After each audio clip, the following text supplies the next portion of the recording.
আমি ইশারা দিলে সালাম দিয়ে শুরু করবো। ওকে, আমরা একটু শেয়ারটা করে নিই না? শুরু করো, শুরু।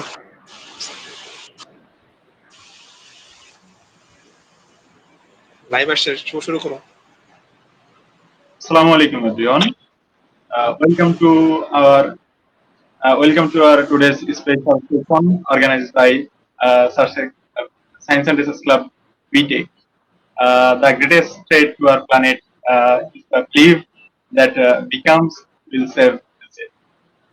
এই কথাটি আসলে আমাদের স্মরণ করিয়ে দেয় বর্তমান সময়ে এখনই সময় নিজেদের কিছু করার and the greatest and beautiful example of this time of this effort, the icon is sustainable and brand creating eco-friendly handmade product purpose. আজকের সেশনটি আসলে সেই বিষয়টাকে তুলে ধরা আমাদের লক্ষ্য এবং উদ্দেশ্য। আজকের সেশনের বিষয় innovation and inspiration the journey of icon with Sohel Hossain Saikat ভাই। আজকের সেশনে যিনি গেস্ট হিসেবে উপস্থিত আছেন আমাদের অত্যন্ত শ্রদ্ধেয় এবং শ্রদ্ধাভাজন ভাই, ইকনের প্রতিষ্ঠাতা সোহেল হোসেন সৈকত ভাইকে প্রথমেই আমি আমন্ত্রণ জানাতে চাই আমাদের এই আজকের প্রোগ্রামে এবং স্বাগত জানাতে চাই আমাদের আজকের প্রোগ্রামে। প্রোগ্রাম শুরু করার আগে এই মুহূর্তে আমাদের সাথে যারা যুক্ত আছেন তাদের সকলকে অনুরোধ করবো আমাদের আজকের সেশনটি আপনারা আপনাদের ব্যাচ গ্রুপ অথবা টাইম লাইনে শেয়ার করে দিন। এর সাথে বলতে চাই আপনাদের সাথে উপস্থিত আছি আমি Mohammad Shubho Chowdhury, assistant group monitor BTech science and research club, এবং আমার সাথে আছেন হোস্ট হিসেবে মোহাম্মদ আমির খসরু ভাই, group monitor science and research club BTech. এরই মাধ্যম দিয়ে আমাদের আর দেরি না করে আমরা চলে যেতে চাই আমাদের আসলে প্রোগ্রামের মূল বিষয়ে। প্রথমেই আমি ভাইকে স্বাগত জানাতে চাই এবং প্রথমেই ভাইয়ের কাছ থেকে সংক্ষিপ্ত পরিচয় এবং ইকনের সাথে পথ চলাটুকু দিয়েই আসলে শুরু করতে চাই ভাই। প্রথমত হচ্ছে অসংখ্য ধন্যবাদ সায়েন্স এন্ড রিসার্চ ক্লাবকে আমাকে হচ্ছে ইনভাইট করার জন্য, এবং সেকেন্ডলি হচ্ছে আমি হচ্ছে সবসময় মুখিয়ে থাকি আসলে সবার সাথে হচ্ছে আমার গল্পগুলো শেয়ার করার জন্য, এবং আমিও চাই হচ্ছে যে সবাই হচ্ছে উদ্যোক্তার পথে চলে আসুক এবং হচ্ছে নতুন ইনোভেশন নিয়ে কাজ করুক। তো সেই জায়গা থেকে হচ্ছে সায়েন্স অ্যান্ড রিসার্চ ক্লাবকে হচ্ছে আবারও অসংখ্য হচ্ছে আমি ধন্যবাদ জানাবো যে এরকম একটা পদক্ষেপ নেওয়ার জন্য, যারা হচ্ছে এই ধরনের কাজ করে যাচ্ছে। প্রিভিয়াসলি আমি অনেকগুলো হচ্ছে লাইভ সেশন দেখলাম এদের, সেখানে হচ্ছে যারা এই টাইপের কাজ করে যাচ্ছে তাদেরকে হচ্ছে ইনভাইট করে হচ্ছে তাদের কথাগুলো শোনা হয়। আমার নাম হচ্ছে মোহাম্মদ সোহেল হোসেন সৈকত। আমি পড়াশোনা করেছি টেক্সটাইল ইঞ্জিনিয়ারিং থেকে, এবং এর পরবর্তীতে আমি বেশ কিছুদিন হচ্ছে টেক্সটাইল ইন্ডাস্ট্রিতে হচ্ছে আমি সার্ভ করেছি। দেন হচ্ছে একটা সময় মনে হলো, অথবা বিশেষ করে যখন আমি একটু কক্সবাজার অথবা সেন্ট মার্টিনের দিকে হচ্ছে বিশেষ করে যখন আসলে আমি ঘুরতে গেলাম, তো তখন আমি দেখলাম আসলে সমুদ্রের চারপাশে প্লাস্টিক আর প্লাস্টিক। তো তখন আসলে আমার চিন্তা আসলো যে এত প্লাস্টিকের চারপাশে হচ্ছে ছড়াছড়ি, তো সেই জায়গা থেকে যেভাবে প্লাস্টিক পলিউশন হচ্ছে আমি যদি চিন্তা করি, আমি পুরো পৃথিবীর একটা গ্লোবাল ইম্প্যাক্টের কথা যদি চিন্তা করি, প্রায় হচ্ছে 400 মিলিয়ন টন প্লাস্টিক হচ্ছে গ্লোবালি হচ্ছে প্রডিউসড হচ্ছে এভরি ইয়ার। তো এটা হচ্ছে একটা বিশাল একটা অ্যামাউন্ট। আমি যদি হচ্ছে বাংলাদেশের যদি পরিপ্রেক্ষিতে বলি, সেক্ষেত্রে প্রায় হচ্ছে 8 লক্ষ টন হচ্ছে প্লাস্টিক অ্যানুয়ালি হচ্ছে প্রডিউস আমরা করতেছি অন কাইন্ড অফ, এবং সেগুলো হচ্ছে আমরা ওইভাবে রিসাইকেল ওইভাবে আমরা করতে পারি না। হয়তো যেটা আমরা করি সেটা হচ্ছে অতি সামান্য পরিমাণ, এবং যে প্লাস্টিকটা থেকে যায় সেটা হচ্ছে মাটির সাথে পৌঁছে যেতে প্রায় হচ্ছে 500 থেকে 450 বছরের মতো লাগে, যেটা হচ্ছে আমাদের যে সয়েলের লেভেল সেটা আসলে ড্যামেজ করে ফেলে। তো সেই জায়গা থেকে চিন্তা আসলো যে হচ্ছে আমি চিন্তা করলাম, অথবা আমি একদম যখন ছোট ছিলাম তো সে সময় দেখতাম আমার হচ্ছে মা এবং হচ্ছে আমার অন্যান্য যারা আছে তারা হচ্ছে বাঁশের জিনিসপত্র আসলে ব্যবহার করতো, যেটা হচ্ছে এখন দেখা যাচ্ছে আরএফএল বা অন্যান্য কোম্পানি সেই জিনিসপত্রগুলো হচ্ছে তারা হচ্ছে প্লাস্টিককে অন কাইন্ড অফ নিয়ে এসেছে। তো সে জায়গা থেকে মনে হলো যেহেতু একটা সময় আমি যদি আমার যদি একদম ব্যাকে ফিরে যায় 20 ইয়ার্স আমি যদি ব্যাকে চলে যাই, সে জায়গায় দেখা যেত বাঁশ বা বেতের জিনিসপত্রগুলো প্রচুর পরিমাণে ব্যবহার হতো। তো তখন আমার মাথায় প্রশ্ন আসলো যে আমি প্লাস্টিকের তো এই জিনিসপত্রগুলো যেগুলো ব্যবহার করতেছি সেগুলো তো চাইলে আমি বাঁশ অথবা বেত দিয়েও আসলে রিপ্লেস করতে পারি, সেক্ষেত্রে তো প্লাস্টিকের পলিউশনটা একটু হলেও কম। তো এই চিন্তা থেকে আসলে আমি এই উদ্যোগটা নিয়ে কাজ করা, এবং হচ্ছে এটা নিয়ে আমি কন্টিনিউ করতেছি, এবং এটা হচ্ছে আমার প্ল্যানটা শুধুমাত্র যে বাংলাদেশটাকে সার্ভ করবে এটা না, আমি চাচ্ছি এটা নিয়ে আসলে ওয়ার্ল্ড ওয়াইড কাজ করতে, এবং হচ্ছে আমরা আমরা হচ্ছে আমাদের টেক্সটাইল ইন্ডাস্ট্রির উপর বেস করে হচ্ছে আমাদের ইকোনমিটা দাঁড়ানো। তো সে জায়গা থেকে আপনি যদি ভিয়েতনাম বা অন্যান্য চায়না অথবা ইন্ডিয়ারও যদি আমরা কথা চিন্তা করি, তো সে জায়গা থেকে হচ্ছে ওরা অলরেডি হচ্ছে হ্যান্ডিক্রাফটের একটা বিশাল ইন্ডাস্ট্রি গড়ে ফেলছে। আমি যদি সেটা বাঁশ বলি বা বেত বলি, তো বাংলাদেশে যে কাজ হচ্ছে এরকম না। বাংলাদেশে মূলত হচ্ছে আমাদের জুটটা নিয়ে কাজ হচ্ছে এবং হচ্ছে সিগ্রাস আইটেম নিয়েও কাজ হচ্ছে। তো আমার মনে হলো যে বাঁশটাকে আমরা অবহেলা না করে আসলে এটাকেও আমরা আসলে যদি ব্যবহার করতে পারি, তো সেই জায়গা থেকে আসলে ইকোয়েনের মূলত হচ্ছে আমাদের জার্নিটা শুরু, এবং সেই জায়গা থেকে আমি মূলত হচ্ছে আমার কাজটা শুরু করা। ভাইকে অসংখ্য ধন্যবাদ। আসলে এত সুন্দর করে ইকোন কেন আসলে প্রতিষ্ঠা করার প্রয়োজন পড়লো তা নিয়ে সুন্দর করে বললেন। এর সাথে বললেন যে আসলে প্লাস্টিক বা আদার যে বজ্র পদার্থ আমাদের পরিবেশের জন্য আসলে কতটুকু ক্ষতিকর এবং এর বিকল্প হিসেবে আমরা কি ব্যবহার করতে পারি। তো ভাইয়ের কাছে আমি শুরু করতে চাই আসলে আজকের সেশনের মূল পর্বে যে প্রশ্নগুলো ছিল তার মধ্য থেকেই আসলে ইকোন প্রতিষ্ঠার পেছনে আসলে অনুপ্রেরণা কি ছিল? আপনার ব্যক্তিগত জীবন থেকে কোনো কিছু থেকে অনুপ্রাণিত হয়েছিলেন কিনা? অনুপ্রেরণা বলতে হচ্ছে আমি যখন টেক্সটাইলে পড়াশোনা শেষ করলাম, এর এর ব্যাকএন্ডে আমি যদি বলি, আমি যদি একটু ছোটখাটো একটা ইতিহাস বলবো অন কাইন্ড অফ, সেটা হচ্ছে তাহলে মানুষের হচ্ছে সব রিলেট করতে ইজি হবে। তো আমি যখন টেক্সটাইলে পড়াশোনা করতাম তখন থেকে ইচ্ছা ছিল আর কি যে আমি হচ্ছে উদ্যোক্তা হব, বা এই জার্নিটা হচ্ছে আমার স্মুথলি রান করতে হবে। তো সেই জায়গা থেকে আসলে এক্সপিরিয়েন্সের একটা বিষয়। তো তখন তো আমি আসলে টেক্সটাইল ইন্ডাস্ট্রির সাথে বেশ কিছুদিন হচ্ছে কাজ করলাম। দেন আমি আমার স্টুডেন্ট লাইফ থেকে আমি প্রচুর লেখালেখি করতাম ব্লগে, যেটা তো সুপরিচিত একটা ব্লগ, টেক্সটাইল ল্যাব ব্লগ, বা আমরা হচ্ছে textile and garment merchandising page নামে হচ্ছে আমরা লেখাগুলো পাবলিশ করে থাকি। তো সেই সুবাদে হচ্ছে সালাউদ্দিন স্যারের সাথে আমার মূলত পরিচয়টা হয়। তো তার মাধ্যমে হচ্ছে যে উদ্যোক্তা হওয়ার যে বীজটা, সেই বীজটা হচ্ছে অন কাইন্ড অফ হচ্ছে সালাউদ্দিন স্যারই হচ্ছে আমার মধ্যে বপন করে। এবং লাকিলি হচ্ছে তার সাথে হচ্ছে সেই, আমি যদি বলি 2018 সাল থেকে শুরু করে এখন পর্যন্ত তার কাছে এখন আমি আছি, এবং এখনো যদি কোনো প্রবলেমে পড়ি তার কাছে হচ্ছে সলিউশনটা নেওয়ার চেষ্টা করি। এবং অন কাইন্ড অফ হচ্ছে সালাউদ্দিন স্যারই হচ্ছে আমার এই যাত্রার বলবো হচ্ছে সেই হচ্ছে অনুপ্রেরণা, এবং তার দিক নির্দেশন অনুযায়ী হচ্ছে আমি হচ্ছে ব্যক্তিগতভাবে কাজগুলো চালিয়ে যাচ্ছি। তো সেটা হচ্ছে সালাউদ্দিন স্যার হচ্ছে মূলত সবাইকে চেষ্টা করছে ওই সময়টা, করোনা যখন চলাকালীন সময়, তখন সবাইকে নিয়েই সে একটা কিছু করার পরিকল্পনা ছিল বা করার চেষ্টা করেছে, যে বিশেষ করে যারা স্টুডেন্ট অথবা যারা ওই মুহূর্তে জবলেস ছিল, তো তাদের জন্য আসলে কিছু করা যায় কিনা, অথবা তারা যে অবস্থানে এই মুহূর্তে আছে বা যে পজিশনে আছে, অথবা যখন যে যে রুটে চলে গেছে, তো সেই জায়গা থেকে স্যার একটা বিশাল প্ল্যান টাইপ নিয়েছিল। এবং সেই প্ল্যানের অন কাইন্ড হচ্ছে আমিও একটা এখন হচ্ছে রেজাল্ট। তো সেই জন্য হচ্ছে আমি আপনাদের সাথে কথা বলতে পারি, এবং স্যারের যে লাইফস্টাইল থেকে শুরু করে এবং স্যারের যে অনুপ্রেরণামূলক কথা এবং তো সেই জায়গা থেকে আসলে মূলত হচ্ছে আমার এই জার্নিটা শুরু করা সালাউদ্দিন স্যারের অনুপ্রেরণা থেকে। ভাইকে অসংখ্য ধন্যবাদ। এর পরবর্তী প্রশ্ন ভাইয়ের জন্য। আসলে ইকন এত সুন্দর একটা নাম, ইকো ফ্রেন্ডলি থেকে আসলে ইকন আসে, এই নাম রাখার পেছনে কোনো গল্প আছে? নাম রেখার প্রত্যেকটা নাম বা প্রত্যেকটা যখন আমরা প্রতিষ্ঠান শুরু করি, তো প্রত্যেকটা প্রতিষ্ঠানেরই হচ্ছে আমাদের প্রতিটা নাম হচ্ছে সন্তানের মতো। তো সেই জায়গা থেকে প্রত্যেকটা আমাদের হচ্ছে এখন যে ইকোইন যে প্রতিষ্ঠান আমরা দেখতে পাচ্ছি, এটা আমরা শুরুতে একটা ভিন্ন নামে শুরু করেছিলাম, যে নামটা ছিল ত্রিদেশী। এবং ত্রিদেশী হচ্ছে নামটা সিলেক্ট করারও কারণ ছিল, তখন হচ্ছে যেহেতু হচ্ছে আমরা দেশীয় প্রোডাক্ট নিয়ে কাজ করতে চাচ্ছি, যেমন বাঁশ, বেত বা হোগলা পাতা, এগুলো নিয়ে কাজ করতে চাচ্ছি। তো তখন হচ্ছে 3টা আইটেম চুজ করে, এবং আমরা তখন কাজও শুরু করেছিলাম 3 জন। তো সেই জায়গা থেকে আমরা ত্রিদেশীর নামে হচ্ছে আমরা আমাদের জার্নিটা শুরু করি। পরবর্তীতে যখন হচ্ছে আমরা একটু স্টাডি করলাম, কারণ হচ্ছে ব্র্যান্ডের নাম হচ্ছে, এখানে আমি একটা লার্নিং পয়েন্ট বলবো, সেটা হচ্ছে ব্র্যান্ডের নাম একটা ভ্যালু ক্রিয়েট করবে। যখন হচ্ছে ইকোইন শব্দটা মানুষ শুনে, তখন হচ্ছে ইকো শব্দটা যখনই মানুষ শুনতে পায়, তখন সে আসলে কানেক্ট করতে পারে যে হ্যাঁ, এটা হয়তো পরিবেশ রিলেটেড কোনো কিছু একটা করতে চাচ্ছে। তো দেন হচ্ছে আমরা ত্রিদেশী থেকে ইকোইনে মুভ করা, এবং ইকোইনের যে নামটা দেওয়া, এই নামটা দেওয়া হচ্ছে আমারই হচ্ছে সহকর্মী দীপ্ত, ও হচ্ছে নামটা চুজ করা। এবং হচ্ছে এই নামটার পিছনে আমরা যদি বলি, আমরা 3 থেকে 4 রাত হচ্ছে ব্রেইন স্টর্মিং করতে হয়েছে। আমরা অনেক টাইপের নাম খুঁজতেছিলাম, তো নাম পাওয়া যায়, দেখা যায় হচ্ছে আমরা ডোমেন পাচ্ছিলাম। তখন হচ্ছে যেটা হইলো, আমরা হচ্ছে ইকো শব্দটা এবং গ্রিনের হচ্ছে ইন শব্দটা, অর্থাৎ ইকো এবং গেইনের ইন দুইটা শব্দকে কানেক্ট করে হচ্ছে আমরা ইকোইন নামটা হচ্ছে ওই সময় সিলেক্ট করি।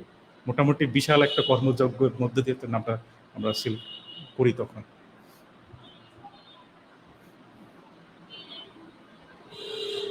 তারপরে ভাইয়ের কাছে একটু জানতে চাই আসলে ইকনের পণ্যগুলা কি কি, আসলে কিভাবে এগুলো তৈরি করা হয়?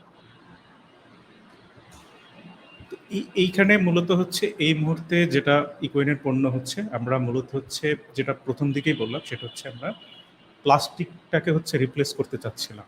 যে যেখানে প্লাস্টিক আছে অন কাইন্ড অফ, তো সব কিছু তো আসলে সব কিছু হচ্ছে যে প্লাস্টিক যেগুলো আছে সব কিছু চাইলেও আমরা রিপ্লেস করতে এই মুহূর্তে পারছি না বা পারবো না। তো সেই জায়গা থেকে আমার মনে হলো আমরা হচ্ছে আমি যেটা বললাম, আমরা যদি আমাদের 25 ইয়ার্স অথবা 20 ইয়ার্স আমরা যদি ব্যাক করি, তখন কিন্তু হচ্ছে আমরা যখন পেঁয়াজ বা আলু রাখা হইতো, তখনও কিন্তু হচ্ছে দেখতাম ওই বাঁশের যে ঝুড়ি ওইটা ব্যবহার করা হতো। এখন আমি যদি 2024 বা 25 সালের দিকে আসি, এখন কিন্তু সবাই হচ্ছে প্লাস্টিকের ওই পাত্রের ভিতরে বা ওই জারের ভিতরে হচ্ছে সবকিছু রাখে। এমনকি আমরা চিনিটা পর্যন্ত এখন প্লাস্টিকের জারের মধ্যেই রাখি। তো তখন থেকে মানে যেটা বললাম ওই যে পোকাটা ঘুরতো যে কি করা যায়, তখন থেকে তো ওইটা কাজটা করলাম। দেন হচ্ছে আরেকটা মাথার ভিতরে প্রশ্ন ঘুরপাক খাচ্ছিল ওই সময়, যে একটা সময় যেহেতু বাঁশের জিনিসপত্র মানুষ ব্যবহার করতো, তাহলে এখন কেন করে না, এটার কারণ কি? তখন দেখলাম হচ্ছে যে এটা দীর্ঘস্থায়িতার একটা বিষয় আছে, মানে এটা একটা বিষয়। সেকেন্ড হচ্ছে আমরা যদি বাঁশের জিনিসপত্র বাসায় হচ্ছে দীর্ঘদিন রাখি, সেক্ষেত্রে ঘুন পোকা অথবা ছত্রাক বা ফাঙ্গাস আক্রমণ করতে পারে। এই দুইটা বিষয় তখন ছিল। এখন আমি যদি এই দুইটা বিষয় যদি সলিউশন করতে পারি, তাহলেই হচ্ছে কিন্তু মানুষের এই যে বাঁশের জিনিসপত্র যে ব্যবহার একটা সময় করতো, এটা কিন্তু আমি আবার ফিরিয়ে নিয়ে আসতে পারবো। তো সেই জায়গা থেকে আমি হচ্ছে দুইটা জিনিস আসলে ফাইন্ড আউট করে সলিউশন করার চেষ্টা করলাম। প্রথমত হচ্ছে আমি হচ্ছে বাঁশ নিয়ে আসলে মোটামুটিভাবে অন কাইন্ড অফ আমি স্টাডি করছি। হ্যাঁ, আমাদের বাংলাদেশে হচ্ছে আমাদের ফরেস্ট্রি নিয়ে পড়াশোনা হয়, কিন্তু বাম্বু রিলেটেড ওই টাইপের পড়া হয় না, ইন্ডিয়াতে হয়। তো আমি সেইখান থেকে চেষ্টা করছি কিছুটা হচ্ছে আইডিয়া নেওয়ার, যে দুইটা প্রবলেম আমি যখন ফাইন্ড আউট করলাম, তখন আমি যেটা দেখলাম সেটা হচ্ছে বাঁশ আসলে মূলত ছত্রাক বা ফাঙ্গাস বা ঘুনপোকা আক্রমণ করে, কারণ হচ্ছে বাঁশের ভিতরে হচ্ছে সুগার থাকে। হ্যাঁ, আমরা যদি আরেকটু যদি আমরা ফিরে যাই, যদি আরেকটু বাস্তবিক লাইফের সাথে যদি আমরা একটু রিলেট করি, তাহলে একটু বিষয়টা আরো ভালোভাবে বুঝতে পারবে। আমরা যখন গ্রামে যখন বাঁশগুলো ব্যবহার করি, সেটা কি করি, বাঁশগুলো কেটে আমরা হচ্ছে নদীর পানিতে রেখে দিই, যেখানে স্রোত চলাচল করে, অথবা পানিতে দীর্ঘদিন রেখে দেন হচ্ছে আমরা বাঁশটা কাজে লাগাই। আমরা এটা দেখতাম। তো এটা কেন করতো তখন, সেটা হচ্ছে অনেককে আমি প্রশ্ন করলাম যে পানিতে কেন কেটে বাঁশটা রেখে দেন, এর কারণ কি, পিছনে কারণ আছে কি? তখন আমি আসলে ওইভাবে তাদের কাছ থেকে উত্তর পাওয়া যায়নি। উত্তর একটা পাওয়া যেত, সেটা হচ্ছে এটার স্থায়িত্ব বাড়ে। এখন কিভাবে বাড়ে? তো যখন আমি রিলেট করলাম যে বাঁশের ভিতর হচ্ছে দুইটা এলিমেন্ট থাকে, তার ভিতরে একটা সুগার আছে। তো দীর্ঘদিন যদি আমি স্রোতের পানির মুখে রেখে দিই, সেই ক্ষেত্রে সুগারটা হচ্ছে পানির সাথে ইয়াটা চলে যায়। দেন হচ্ছে ওইটা যখন আমি ব্যবহার করি, তখন হচ্ছে বাঁশটা একটা লং লাস্টিং থাকে। তো এই একটা পয়েন্ট আমি যদি দেখলাম, হ্যাঁ এটা তো হইতে পারে, কিন্তু আমরা যদি ইন্ডাস্ট্রিয়াল ভাবে চিন্তা করি, আমার তো প্রোডাকশনটা বেশি লাগবে তো চাহিদার তুলনায়। তো তখন চিন্তা হলো এটা আসলে অন্য কোনো উপায় আছে কিনা। তখন আমরা দেখলাম হচ্ছে আমরা চাইলে এটা কেমিক্যাল ট্রিটমেন্ট করতে পারি। এখন কেমিক্যাল ট্রিটমেন্ট আমরা করতে গেলে অনেকের প্রশ্ন আছে যে কেমিক্যাল ট্রিটমেন্ট করলাম, সেটা সে আমি হচ্ছে আলুর একটা ঝুড়ি তৈরি করলাম বাঁশ দিয়ে, সেখানে তো আলুটা থাকবে, তো আলুর সাথে কি কোনো কেমিক্যাল রিয়াকশন করবে না? অথবা আমি ছোট একটা হচ্ছে ভাত ঢাকার একটা ঢাকনা তৈরি করলাম, সে তো সেটাও তো একটা কেমিক্যাল রিয়াকশন থাকতে পারে। তো সেই থেকে চিন্তা হলো আসলে আমি যে কেমিক্যালগুলো ইউজ করবো আসলে এইটারও আসলে ঝামেলা আছে কি নাই। তো সেইখান থেকে আমি যেটা করলাম, একটু পড়াশোনা করলাম, এবং আরেকজন স্যার, জাকির স্যার, ওনার একটা হেল্প নিলাম। উনি হচ্ছে ফরেস্ট্রি ডিপার্টমেন্টে পড়াশোনা করছে এবং ইন্ডিয়া থেকেও পড়াশোনা করছে। তো তখন তার সাথে কথাবার্তা বললাম, তখন উনি আমাকে বলল যে সৈকত, এইখানে দুইটা জিনিস তুমি কেমিক্যাল ইয়াটা করতে পারো, কেমিক্যাল ট্রিটমেন্টটা করতে পারো। আমি বললাম কিভাবে? তখন বলল, আমরা যে ক্রাম বোর্ড খেলি না, ক্রাম বোর্ড খেলার সময় যে আমরা বোরিকটা ব্যবহার করি, তুমি চাইলে বোরিক এবং বোরাক্স এই দুইটার একটা কম্পোজিশন মিক্স করে তুমি এটাকে ট্রিটমেন্ট করতে পারো। সেক্ষেত্রে হচ্ছে যদি ওইটা তুমি ট্রিটমেন্ট করো, সেক্ষেত্রে ওইটাতে ফাঙ্গাস বলো, ঘুন পোকা বলো, ওইটা থাকবে না, কারণ ইয়ার ফলে হচ্ছে চিনি বা অন্যান্য যে কন্টিমেন্টটা থাকে ওটা বের হয়ে যায়।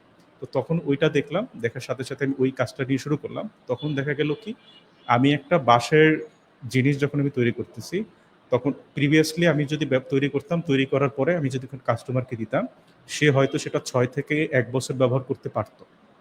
যদি সে ইনডোরের ক্ষেত্রে ব্যবহার করতো। যদি সেটার সাথে আমি যদি আমাদের টেম্পারেচারের কথা বলি, আমাদের আবহাওয়ার কথা যদি বলি, সেটা হচ্ছে শীতের সময় একরকমের থাকে, একটু একটু হচ্ছে শীতের সময় একরকমের থাকে, আমি যদি বৃষ্টির সময় আসি সেটা একটু ড্যাম্প হয়। ড্যাম্প হওয়ার ফলে যেটা হয়, সেখানে ছত্রাক বা ফাঙ্গাস আক্রমণ করে। যখন আমি দেখলাম যে আমি ট্রিটমেন্টটা করতেছি এই ২ টা জিনিস দিয়ে, বোরিক এবং বোরাক্স ২ টা আমাদের জন্য বেটার তখন হচ্ছে আমি ওই জিনিসটা যখন করলাম, তখন দেখা গেছে ২ থেকে ৩ বছর পরে হচ্ছে ওই জিনিসপত্রগুলো আমাকে আক্রমণ করতেছে না। তার মানে আমার সলিউশন ২ টা পেলাম। তো এই ২ টা সলিউশনের পরে দেন হচ্ছে আমি যেটা করলাম সেটা হচ্ছে যে শুধুমাত্র আমি যে কাজ করব সে কাজটা হচ্ছে আমাকে সার্ভ করতে হবে, যে আসলে এই জিনিসপত্রগুলো আসলে কারা তৈরি করে। একটা সময় তো হিউজ পরিমাণে তৈরি হতো। হ্যাঁ, এখন তো হচ্ছে না। এর কারণ কি? তো তারপর হচ্ছে আমি একদম রুটে চলে যাই। রুটে গিয়ে হচ্ছে যারা এইগুলো তৈরি করে তাদের সাথে আমি কথাবার্তা বলার চেষ্টা করি এবং তাদের কাছে আমি জানতে চাই যে আসলে কেন তারা এখন এটাকে অ্যাজ এ প্রফেশন হিসেবে নিচ্ছেন। এখন যারা এইগুলো নিয়ে কাজ করে তারা হচ্ছে পার্ট টাইম হিসেবে কাজ করে। পার্ট টাইম হিসেবে কিভাবে?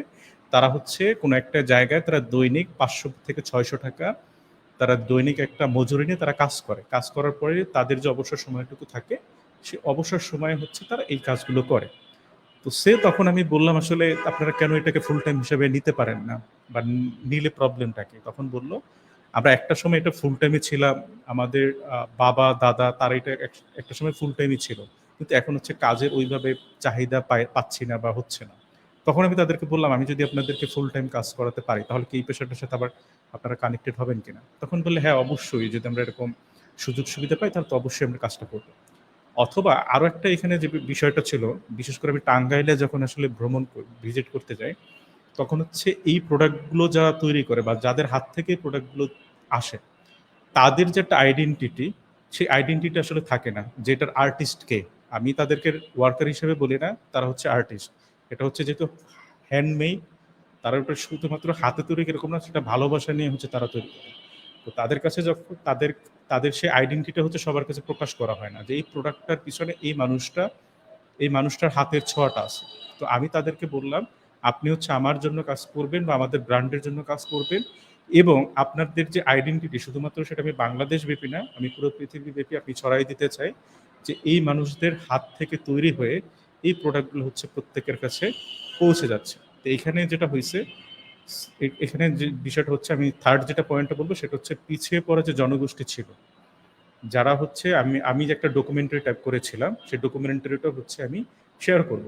সেখানে হচ্ছে তাদের ভাষ্যমত এরকম, তাদের সাথে যখন আমি কথা বলতাম তারা বলতো যে আমি হচ্ছে দৈনিক একটা সময় ৪০০ থেকে ৫০০ টাকা রোজে কাজ করতাম। তখন হচ্ছে সেই টাকা দিয়ে হচ্ছে তাদের ছেলেমেয়ের পড়াশোনা থেকে শুরু করে ফ্যামিলি মেনটেন করে খুবই টাফ ছিল।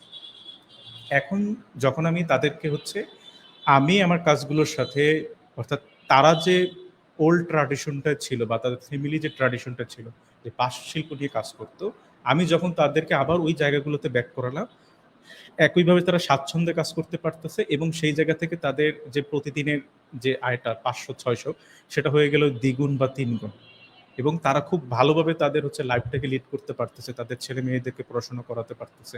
তো সেই জায়গা থেকে আমি বলবো, সেটা হচ্ছে আমি যখন দেখি আমার খুব ভালো লাগা একটা কাজ করে, যে আমি পিছিয়ে পড়া জনগোষ্ঠীর জন্য আসলে কিছু একটা করতে পারলাম, বা আমি ভবিষ্যতেও ইনশাল্লাহ করব।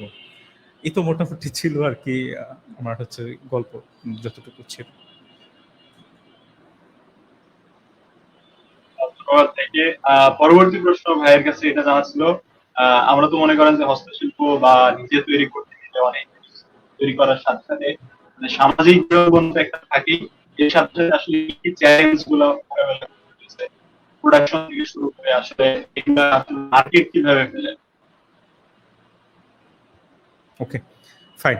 সেটা হচ্ছে প্রত্যেকটা কাজেরই হচ্ছে অবশ্যই চ্যালেঞ্জ থাকবে, এবং আমি যদি চাই যে আমি এই কাজটা করব, তখন হচ্ছে কিন্তু সেটা নিয়ে আমি রিসার্চ করবো। আমি যে কাজটা করছি, আমি হচ্ছে হুট করে কিন্তু মাঠে নেমে পড়ে নাই, বা হুট করে আমি বিজনেসটা শুরু করে নাই। কারণ হচ্ছে হস্তশিল্প নিয়ে আসলে বাংলাদেশে কাজ হচ্ছে না, এটা মিথ্যা কথা, অবশ্যই কাজ হচ্ছে। সেটা হচ্ছে ব্রাক আড়ংয়ে যখনই আমরা ঢুকবো, তখন হচ্ছে দেখা যাবে একটা সেকশনই থাকে পুরোটা হস্তশিল্প নিয়ে, রাইট? তার মানে কাজ হচ্ছে। এবং আরো ইন্টারেস্টিং যেটা বিষয়, সেটা হচ্ছে আড়ং কিন্তু প্রতি মাসে হিউজ একটা অ্যামাউন্ট হচ্ছে তারা কিন্তু বাংলাদেশের মার্কেটে সেল করতেছে। নট অনলি বাংলাদেশ, তারা কিন্তু ইন্টারন্যাশনাল মার্কেটে সেল করতেছে। তার মানে একটা ডিমান্ড আছে, রাইট? তো এখন হচ্ছে আমরা যেহেতু প্লাস্টিক অভ্যস্ত হইতেছি, কারণ হইলো এটা হচ্ছে আমার সময়টা বেশি দিচ্ছে। আমি একটা প্লাস্টিক, যখন একটা প্লাস্টিকের একটা ঝুড়ি কিনলাম, ভাত ঢাকার একটা ঝুড়ি কিনলাম, সেটা অনায়াসে কিন্তু 4-5 বছর আমরা নিয়ে যাই, যদি ময়লা না হয়, খুব একটা কালো টালো নোংরা না হয়, সেটা কিন্তু আমরা ততদিন ব্যবহার করতে থাকি এবং যতটুকু পারি পরিষ্কার টরিষ্কার করে আমরা ব্যবহার করতে থাকি। সেখানে যে প্লাস্টিকের যে পার্টিকেল বা অন্য কোনো কিছু বের হচ্ছে বা ক্ষয় হচ্ছে, সেটা আমাদের সাথে আমরা করতেছি, অন কাইন্ড অফ আমরা গিলতেছি আমার মুখ থেকে, সেটা কিন্তু আমরা খেয়াল করি, রাইট?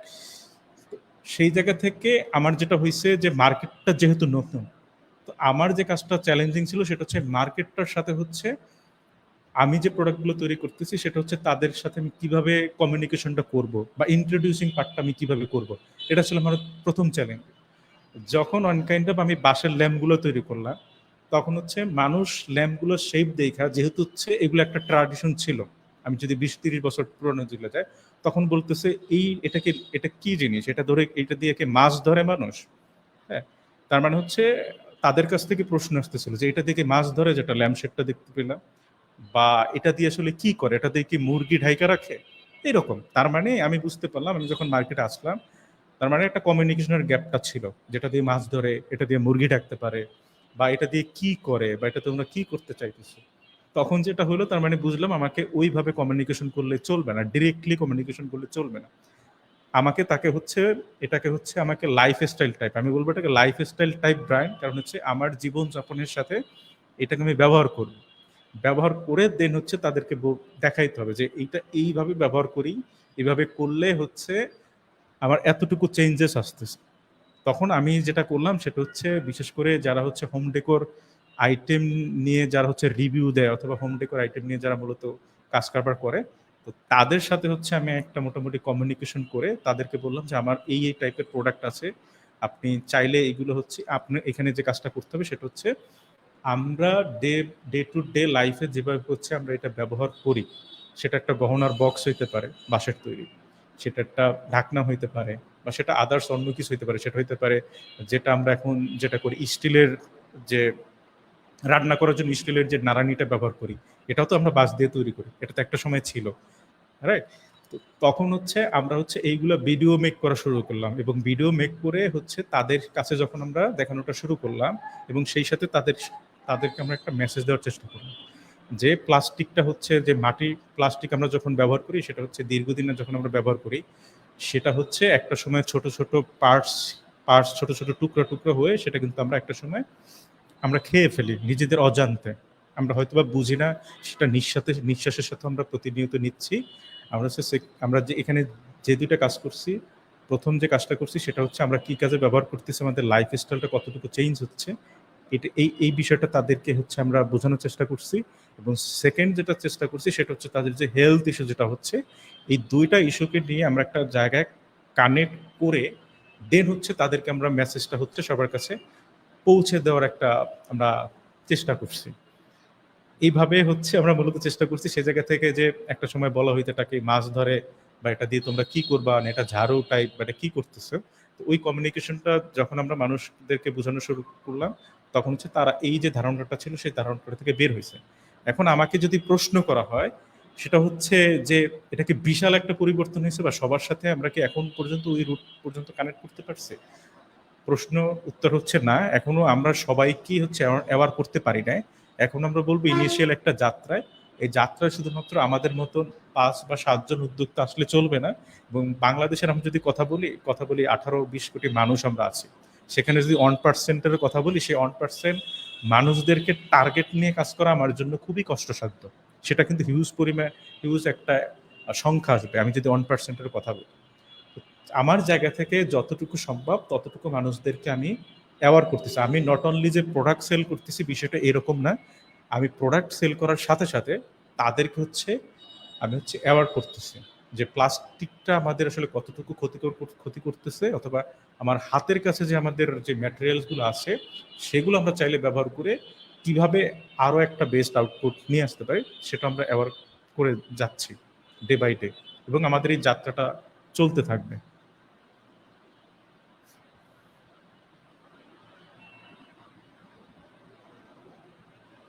আচ্ছা ভাই, এর পরবর্তী প্রশ্ন হচ্ছে আসলে পরিবেশ বান্ধব রাখতে আমরা প্রোডাক্ট বা বাজারে কোনো কিছু আনতে গেলে সবার আগে মাথায় রাখা উচিত যে পরিবেশ বান্ধব যে product গুলো বাংলাদেশের মানুষের জন্য আসলে সেই প্রোডাক্টটা কতটুকু উপকৃত হবে এই বিষয়টা নিয়ে আসলে কি ভাবছেন? পরিবেশ বান্ধব এবং বাংলাদেশের মানুষের জন্য কিভাবে উপকারে আসবে?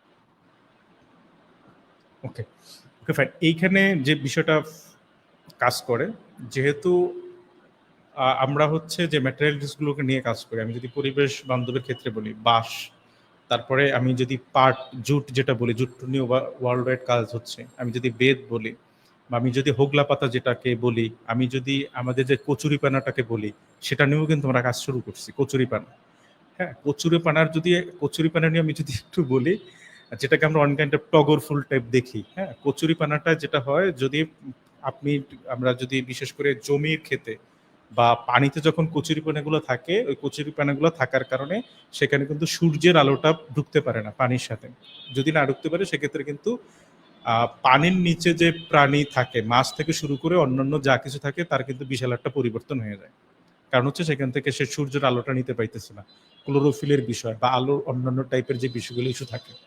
তো সেই জায়গা থেকে আমরা যখনই একটা কাজ শুরু করি, সেটা হচ্ছে আমরা একমাত্রিক চিন্তা ভাবনা করে কাজটা শুরু করি। তখন আমরা চিন্তা করি ওভারঅল একটা বিষয় নিয়ে, যে আমি এই জিনিসটা নিলাম, নিয়ে কাজ শুরু করলাম, এইরকম না। কচুরিপানার কথা আমি বললাম যেটা, হ্যাঁ, তো কচুরিপানা দিয়ে কিন্তু অনেক টাইপের প্রোডাক্ট তৈরি হইতেছে, যেগুলো মানুষ হচ্ছে ওই যেটা বললাম 10 কোটি 18 কোটি মানুষের কাছে কিন্তু আমি একাই পৌঁছাইতে পারবো না। তো যখন মানুষ হচ্ছে, আমি হয়তো বা 1 লাখ মানুষকে আমি দেখাচ্ছি এই মুহূর্তে, 1 লাখ মানুষ যখন দেখে, সেখান থেকে অন অ্যাভারেজ 25 থেকে 30% মানুষ ওয়াও ফিল করে, হ্যাঁ এই জিনিসটা দিয়ে এই জিনিসটা তৈরি হইতেছে। তার মানে তার ভিতরে একটা ওয়াও ফিল হচ্ছে, দ্যাটস মেন হচ্ছে, তখন হচ্ছে ওই প্রোডাক্টটা সে যদি নাও কিনে, তার কিন্তু মাথার ভিতরে ঘুরপাক খায়, এই কচুরি পানি দিয়ে এই জিনিসটা তৈরি হইতেছে, বাঁশ দিয়ে হচ্ছে এত সুন্দর সুন্দর জিনিস তৈরি হইতেছে। তার মানে আমি তার মাথার ভিতরে একটা মেসেজ পুশ করে দিলাম। সেকেন্ড টাইম যখন আমি তাকে আবার ওই প্রোডাক্টটাই আবার অন্য ডিজাইন অথবা অন্যভাবে দেখাচ্ছি, তখন কিন্তু তার ভিতরে একটা আগ্রহ কাজ করে, হ্যাঁ এটা তো দেখছিলাম, একটু নিয়ে আসি, একটু দেখি হয় কিনা।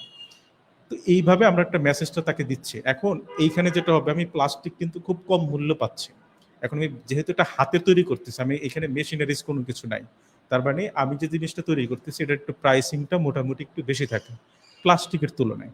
এখন সকল প্রোডাক্টেই যে প্রাইসিংটা যে খুব বেশি থাকে, হায়ার থাকে, এরকম না। আমরা সবসময় মিনিমাইজ করার চেষ্টা করি প্লাস্টিকের সাথে কম্পেয়ার। প্লাস্টিকের একটা জিনিস যেটা কিনতে পারবে সে 400 টাকা, এখন আমার ওই জিনিসটা যখন কিনতে যাবে, তখন হয়তো তার লাগতেছে, তার ডাবল লাগতেছে 800 টাকা, অথবা সেটাকে 650 থেকে আমি নিয়ে আসার চেষ্টা করতেছি। এখন আমি যে তাকে সমান সমানে দিব, সেটা কিন্তু আমি পারতেছি না। কারণ হচ্ছে এটা কিন্তু সম্পূর্ণটা হচ্ছে তৈরি হচ্ছে হাতের তৈরি। তো এখানে একটা ইস্যু থাকে, একজন ওয়ার্কার বা আমি আর্টিস্ট যখন একটা কাজ করে, আমি যদি সে আমার যে পাশে এই যে ল্যাম্পটা আমি দেখতে পাচ্ছি, এখন এই ল্যাম্পটা কিন্তু পুরো প্রসেসটা আমি যদি দেখেন, এখানে 2টা পার্ট আছে, মধ্যে একটা বাইরে একটা পার্ট আছে, এবং এই যে কাজটা, এই পুরা কাজটা কিন্তু তাকে করতে হচ্ছে তার হাত থেকে, এবং তার ভালোবাসাটা নিয়ে কাজটা করতে হইতেছে। তার মানে আপনি যদি একটু চিন্তা করেন যে একটা লাইটের যে এতগুলো প্রসেস, এই পুরো প্রসেসটা সে হাত দিয়ে করতেছে। তার মানে একটা মানুষ পার ডে আসলে কতগুলো সে তৈরি করতে পারবে? সর্বোচ্চ 3টা, সর্বোচ্চ 4টা তৈরি করতে পারবে। এখন সে 4টা ল্যাম্প যদি তৈরি করে, যদি প্রত্যেকটা ল্যাম্পে সে যদি 150 টাকা করেও নেয়, সেক্ষেত্রে আলটিমেটলি সে পাচ্ছে পার ডে হচ্ছে 550 টাকা, রাইট? এখন একটা ল্যাম্প আমি 150 টাকা তাকে দিয়ে তৈরি করলাম, দেন আমার র মেটেরিয়াল খরচ, আমার হচ্ছে মার্কেটিং খরচ, যেটা বললাম যেহেতু মানুষ অভ্যস্ত না, তার মানে আমি তাকে অ্যাওয়ার করতে হচ্ছে, সেখানে একটা আমার বাজেট থাকে। ওভারঅল মিলায় তখন কিন্তু প্রোডাক্টের আলটিমেটলি প্রাইসটা বেড়ে যায়। এখন এইখানে যেটা হচ্ছে, একবার যদি আমরা মানুষকে অ্যাওয়ার করতে পারি, তখন কিন্তু আমরা প্রাইসিংটাকে ডাউন করে নিয়ে আসতে পারবো, রাইট? এখন আমি বিষয়টা এরকম না, আমি যার কাছ থেকে তৈরি করতেছি, তাকে যদি আমি প্রাইসিং এর মাত্রাটা যদি কমাইতে থাকি, সেক্ষেত্রে সে কিন্তু আগ্রহটা হারাই ফেলবে। তাকে কিন্তু আমরা মানে অন কাইন্ড অফ জাস্টিস করা হবে না, তার হাতের সাথে অন কাইন্ড অফ আমার বেইমানি করা হবে। যে আপনি চিন্তা করতে পারেন, এত সুন্দর একটা জিনিস আমি যদি আমার কাছে থাকতাম, এটা দেখাইতে পারতাম যে এত একটা সুন্দর জিনিস সে হাত থেকে তৈরি করতেছে, এটা দেখতেই তো অন্যরকম একটা ভালো লাগা কাজ করে। তো সেই জায়গা থেকে, প্রাইসিং এর জায়গা থেকে আমি বা আমরা প্রতিনিয়ত কাজ করে যাচ্ছি, এটাকে কিভাবে আরেকটু রিডিউস করা যায়, যেহেতু আমরা প্লাস্টিকের পাশাপাশি নিয়ে কাজটা করতে চাচ্ছি, তো কিভাবে রিডিউস করা যায় সেটা নিয়ে আমরা মূলত কাজ করে যাচ্ছি। এবং ইনশাল্লাহ যদি আমরা মেশিনারিজ গুলো হচ্ছে আমরা তৈরি করতে পারি, অথবা আমরা যদি ইম্পোর্ট করতে পারি, সে আমি যে এইখানে যে বুনন করা হয়েছে কাইন্ড অফ, এখানে যে স্লাইসগুলো ছোট ছোট আকারে কাটা হয়েছে এগুলো কিন্তু পুরোটা হাতে করতে হয়েছে। এখন যদি এটা মেশিনারি থাকতো তাহলে আমার সময়টা কম লাগতো, তখন একজন আর্টিস্ট অনেকগুলো বেশি তৈরি করতে পারতো, তখন আমার কিন্তু কষ্ট কমে যেত। এইভাবে আমরা যেটা করতেছি আমরা ধীরে ধীরে, কারণ আমি যদি বলি আমি একসাথে সবকিছু করে ফেলবো আমি কিন্তু করতে পারবো না। তো আমরা যেটা করতেছি সেটা হচ্ছে যে আমরা মানুষদের সাথে অ্যাওয়ারও করতেছি, অ্যাওয়ারের সাথে সাথে কিভাবে কষ্টও মিনিমাইজ করা যায় সেই চিন্তাটাও করতেছি। এখন শুধুমাত্র আমি যদি এক পক্ষের কথা চিন্তা করি সেক্ষেত্রে হবে না, এবং যেহেতু হাতে তৈরির আমি যদি ওয়ার্ল্ড ওয়াইড বলি সেটার একটা অন্য রকমের ভ্যালু আছে বা মানুষ ভ্যালু দিতে চায়। হ্যাঁ, তো এখন অনেকের মনে প্রশ্ন আসতে পারে আমি কেন শুধুমাত্র এই ল্যাম্পটা দেখাইলাম, এটা আসলে কতটুকু আমার প্লাস্টিকটাকে পলিউশন থেকে দূর করতেছে, এটা তো অন কাইন্ড অফ মানুষের শৌখিন জিনিসপাতি, রাইট? এখন হচ্ছে হ্যাঁ অবশ্যই শৌখিন জিনিসপাতি, আমি এখানে কোনো প্লাস্টিকের কোনো কিছুই দিই না। হ্যাঁ, প্লাস্টিকের অবশ্যই কিছু একটা জিনিস দিছি, সেটা হচ্ছে আমি যদি পারতাম সেটা আমি প্লাস্টিক দিতাম না। এখানে তো একটা লাইট যেটা জ্বলতেছে, এখানে যে হোল্ডারটা দিছি সেটা আমি প্লাস্টিক দিছি, আমাকে দিতে বাধ্য হয়েছি। এখন কেন বাধ্য হয়েছি সেটা হচ্ছে আমি এখানে চাইলে আমি অ্যালুমিনিয়ামের জিনিসপত্র দিয়েও করতে পারতাম, এবং অলরেডি আমরা করছি, এবং সেটার কস্টিংটা বাইরে যায়। এখন কস্টিং আমি শুধুমাত্র কস্টিং বাড়াইতেছি, আমি হচ্ছে কাস্টমারের কাছে পৌঁছাইতে পারলাম না। তার যে মিনিমাম অফ কস্ট বা তার সে যতটুকু কিনতে চাইতেছে সেই কস্টিং যদি আমরা যদি না রাখতে পারি তখন কিন্তু সেটা কিনবে না। তো সেই জায়গা থেকে আমরা যে কাজটা করতেছি আমরা আস্তে আস্তে ডেভেলপমেন্টেরও কাজ করতেছি, এবং সেই সাথে হচ্ছে যারা আর যে আর্টিস্টগণ আমাদের সাথে কাজ করে তাদেরকে আরো একটু জীবন মান উন্নয়নে কিভাবে কাজ করা যায় সে কাজটাও আমি করে যাচ্ছি। আমি যদি আরো একটা এক্সাম্পল দিই সহজভাবে, এই যে আমার হাতে যে কলমটা দেখতে পাচ্ছেন এটাও ইকুইনের একটা কলম। এটা হচ্ছে মার্কেটে আমরা ওইভাবে দেই না, না দেওয়ার কারণ নাই কোনো, সেটা হচ্ছে এই যে কলমটা দেখতে পাচ্ছি এই কলমটা হচ্ছে সম্পূর্ণটা পেপারের তৈরি। এখন আবার বলবেন হ্যাঁ কিভাবে সম্পূর্ণটা পেপারের তৈরি, যেটার ভিতরে আমরা শীষ বলি এটা তো প্লাস্টিকের তৈরি। এখন আমাকে যদি বলেন যে প্লাস্টিকের যে শীষটা যেটার ভিতরে কালি থাকে এটা আমি অন্য কিভাবে দিব, সেটা তো আমাকে মেক করতে হবে, সেই পর্যাপ্ত তো আমাকে সুযোগ দিতে হবে যেটার অন্য কোনো রিপ্লেস করা যায় কিনা। এইখানে যতটুকু আমার দিক থেকে রিপ্লেস করা সম্ভব সেটা হচ্ছে পুরোটা ছিল প্লাস্টিকের একটা বডি, সেই পুরোটা প্লাস্টিকের বডিটা আমি হচ্ছে সরিয়ে পুরোটা হচ্ছে কাগজে মোড়াই দিছি। তার মানে এখানে আমার মোটামুটি ভালো একটা প্লাস্টিক কিন্তু আমি এখান থেকে রিডিউস করতেছি। এই কলমটা আমি লেখা শেষ করলে ফালাই দিতাম, তো প্লাস্টিকটা মাটির সাথে থাকতো। কিন্তু এখন যখন হচ্ছে আমি এইটা দিচ্ছি তখন কিন্তু আমার প্লাস্টিক ওই পরিমাণে যাচ্ছে না, শুধুমাত্র যে আমার কলমের যে শীষটা সেই ততটুকু যাচ্ছে। এখানে আরো একটা ইন্টারেস্টিং বিষয় যেটা আমরা করছি সেটা হচ্ছে এই কলমের প্রত্যেকটার পিছনে আমরা হচ্ছে গাছের বীজ দিয়ে দিচ্ছি, যাতে করে হচ্ছে কোনো একটা ছেলে বা কোনো একটা মেয়ে যখন লিখবে তখন লেখার পরে ও যেন হচ্ছে গাছটার বীজটা লাগানোর জন্য হইলো এই যে কলমের ভিতরে যে প্লাস্টিকের যে নিপটা বা শীষটা থাকে ওটা যেন সে বের করে এটা সে লাগানোর চেষ্টা করে, অথবা সে চাইলে কলমটা সহ লাগাইতে পারবে। লাগানোর পরে এখানে তো একটা গাছ জন্মাবে, রাইট? তো গাছ জন্মানোর পরে যেহেতু এটা পুরোটা কাগজ দিয়ে মোড়, তো কাগজটা কিন্তু মাটির সাথে পচে মিশে যাবে। তো মিশে যাওয়ার পরে কিন্তু কলমের নিপ বা শীষটা দেখা যাবে। আমি তখন চাইলে এটা আমি নিজ ইচ্ছায় কিন্তু তখন যে মাটির ভিতরে এটা কেমন লাগতেছে তখন কিন্তু আমি নিয়ে আসবো, নিয়ে এসে কোনো একটাকে আমি জায়গায় রাখতে পারবো। এখন এই কলামটা দেখানোর উদ্দেশ্য হচ্ছে এইটাই, সেটা হচ্ছে এটাও কিন্তু একটা স্মল চেঞ্জেস আমাদের পরিবেশের জন্য, স্মল চেঞ্জেস।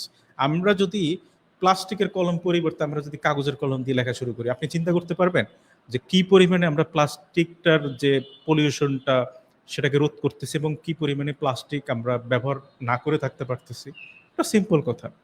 এখন থার্ড যে একটা প্রশ্ন আসতে পারে সেটা হচ্ছে যে এই কলম দিয়ে লেখা শুরু করলেতে মানুষের যাদের হচ্ছে ঘাম হয় হাতে, তো ঘেমে যেতে পারে, সেক্ষেত্রে কি করতে হবে?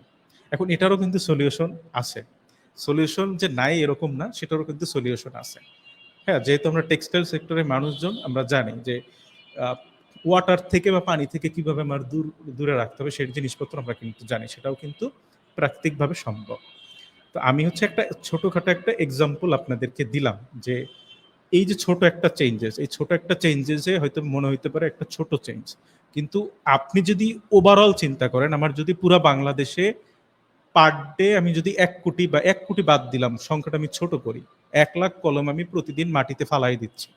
তার মানে সেই 1 লাখ কলমের যদি আমি প্রত্যেকটায় যদি 0.1 গ্রাম করেও ধরি, সেক্ষেত্রে কত কেজি প্রতিদিন আসলে প্লাস্টিক মাটির মধ্যে যাচ্ছে সেই হিসাবটা কিন্তু বিশাল একটা হিসাব নিকাশ।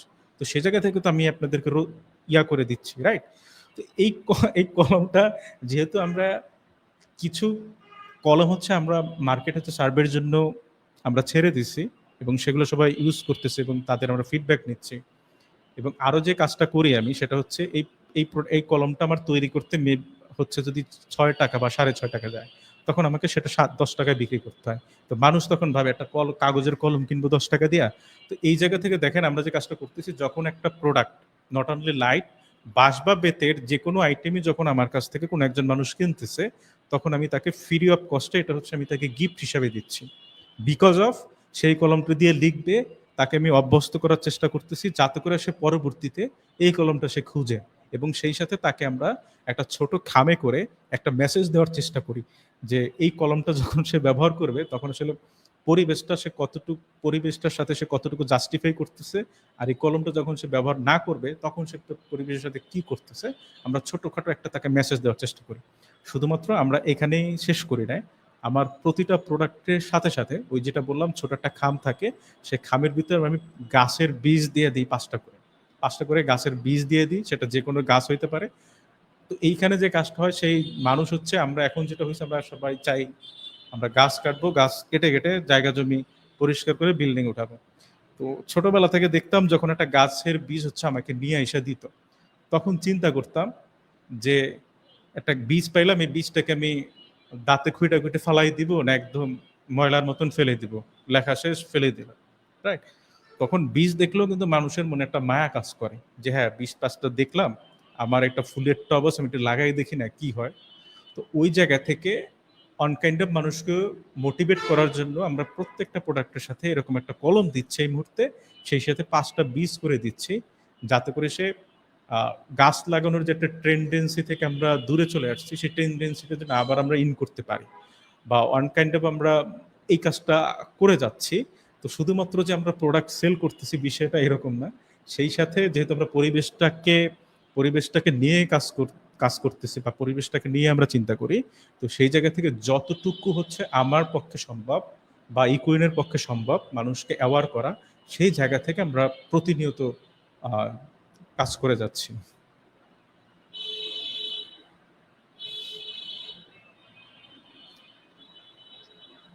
ভাই শুনলাম ইকোনকে নিয়ে অনেক কিছু শুনলাম।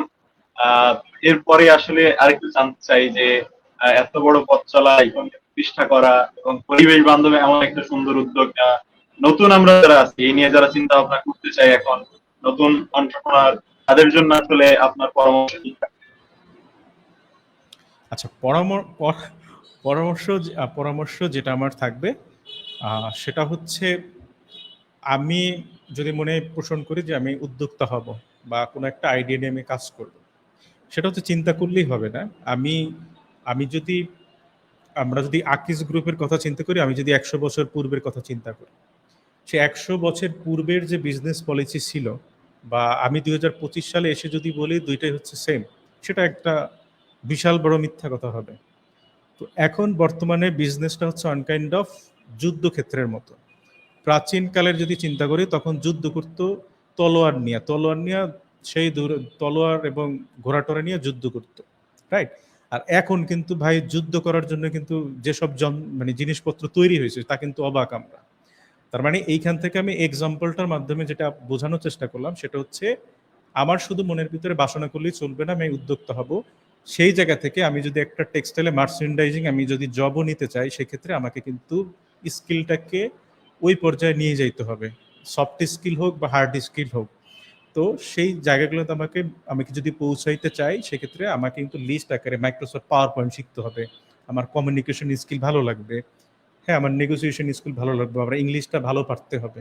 আমার যদি ওই রকম চিন্তা থাকে, তার মানে আমি কিন্তু স্কিলগুলো গ্রো করতেছি। সেম একইভাবে আমি যদি উদ্যোক্তা হইতে চাই, সেক্ষেত্রে আমি যেটা বললাম যে 50 বছর বা 20 বছর আগের বিজনেস ক্ষেত্রটা এরকম নাই, এখন হচ্ছে একটা যুদ্ধক্ষেত্রের মতো। এখন এই যুদ্ধক্ষেত্রের ভিতরে যার যত ভারী ভারী অস্ত্র থাকবে, অর্থাৎ মডার্ন অস্ত্র, ওল্ড জেনারেশনের অস্ত্র থাকলে চলবে না। মডার্ন অস্ত্রগুলো আমি বলতে যেটা বুঝাইতে চাচ্ছি সেটা হচ্ছে আমার যে স্কিলগুলো থাকবে, আমার মার্কেটিংটা জানতে হবে। এখন আমার হইতে পারে যে মার্কেটিংটা আমি অন্য জায়গায় দেখবো। এখন হচ্ছে আমি যেহেতু একটা বিজনেস রান করব, তখন কিন্তু আমি কিন্তু সব কিছু জানতে পারবো না, কিন্তু আমার কিছু ধারণা রাখতে হবে মার্কেটিংটা কীভাবে হচ্ছে। আমি যদি এখন ডিজিটাল মার্কেটিং শব্দটা বেশ চর্চা হচ্ছে, যেমন টেক্সটাইল সেক্টর একটা সময় ডিজিটাল মার্কেটিং শব্দটা ছিল না, এখন কিন্তু বেশ ভালো চর্চা হচ্ছে। যারা মার্চেন্ডাইজিংয়ে যাচ্ছে তার যদি হচ্ছে ডিজিটাল মার্কেটিংয়ে একটা যদি স্কিল বা এটা থাকে, সেক্ষেত্রে কিন্তু একটা ভ্যালু পায়। কারণ হচ্ছে সে জানে সে একটা প্রোডাক্ট আমি তৈরি করলাম, প্রোডাক্টটা তৈরি করার পরে সেটা হচ্ছে মানুষদেরকে আমি কিভাবে দেখাবো, সে যদি নাও দেখতে চায় তারপর আমি কিভাবে তাকে দেখতে বাধ্য করবো। বিজনেস করার ক্ষেত্রে আমি যেটা বলবো সেটা হচ্ছে অবশ্যই মনে বাসনা করতে হবে, বাসনার স্বপ্ন দেখতে হবে, এবং সেই স্বপ্নের সাথে সাথে একটা জব করার জন্য যে স্কিলগুলো গেইন করতে হবে, বিজনেস করার ক্ষেত্রেও যে সফট বা হার্ড স্কিলগুলো দরকার সেই স্কিলগুলো হচ্ছে আমাদেরকে গেইন করতে হবে। এবং সেই গেইন করার জন্য আমাকে যে অনেক দূরে যাইতে হবে বিষয়টা এরকম না, প্রযুক্তি অনেক আপডেটেড। সেক্ষেত্রে আমরা এখন চ্যাট জিপিটির হেল্প নিতে পারি। চ্যাট জিপিটিকে আমি বলতে পারি যে আমি এই জিনিসটার দরকার, আমি বিজনেস করতে চাচ্ছি, এই রিলেটেড করতে চাচ্ছি, অথবা বিজনেস আইডিয়া দরকার যেটা সামনে আরও বড় হবে মার্কেট, তুমি আমাকে আইডিয়া দাও কিছু, কিন্তু আইডিয়া দিবে।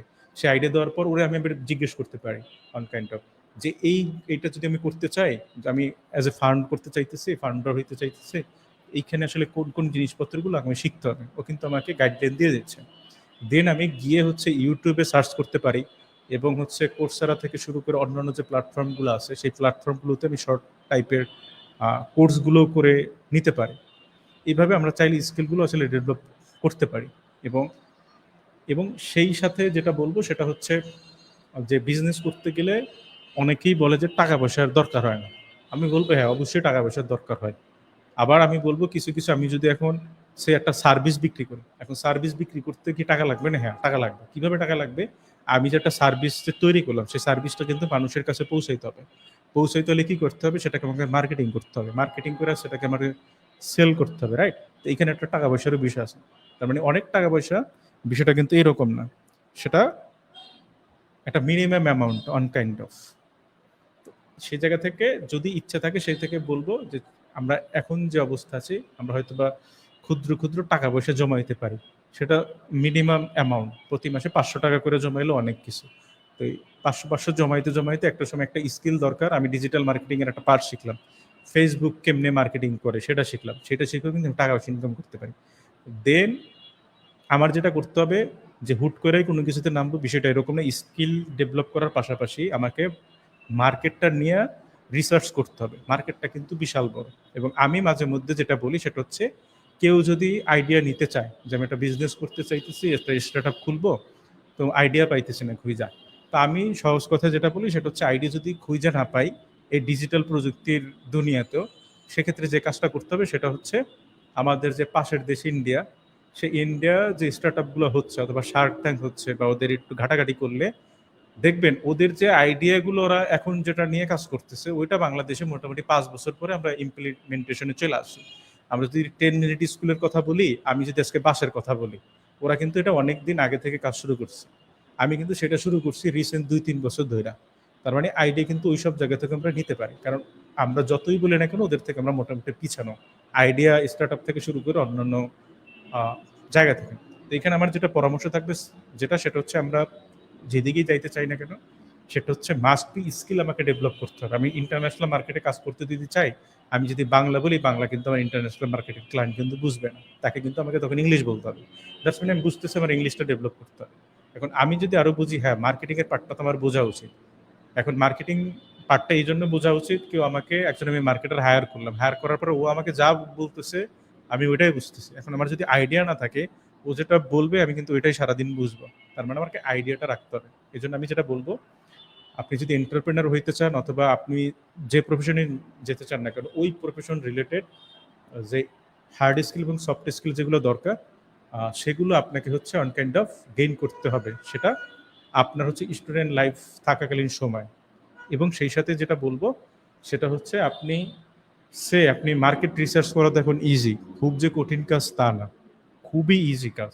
তো আপনি মার্কেট রিসার্চ করে, অথবা যদি মনে হয় না মার্কেট রিসার্চ করতে পারবো না, আমি বলবো ঢাকা চকবাজার চলে আসেন, যে গ্যাজেট আইটেমগুলো আছে, অথবা এলিফ্যান্ট রোড চলে যান, গিয়ে মার্কেটটা ২-৩ দিন ঘুরেন, ঘুরে ২-৩টা প্রোডাক্ট আপনি চয়েস করেন, চয়েস করে নিয়ে যান, নিয়ে গিয়ে আপনার যে একটা ফেসবুক পেজে ওপেন করার দরকার না, আপনার যে প্রোফাইল আছে সেখানে একটু পোস্ট করা শুরু করেন, অথবা বা অন্যান্য জাত রিলেটিভস আছে তাদের সাথে একটু দেখানো শুরু করুন, হ্যাঁ এই প্রোডাক্টটা চলে কি না, চলবে কি না, দেখবেন আপনার প্রোডাক্ট কিন্তু সেল হচ্ছে আলটিমেটলি।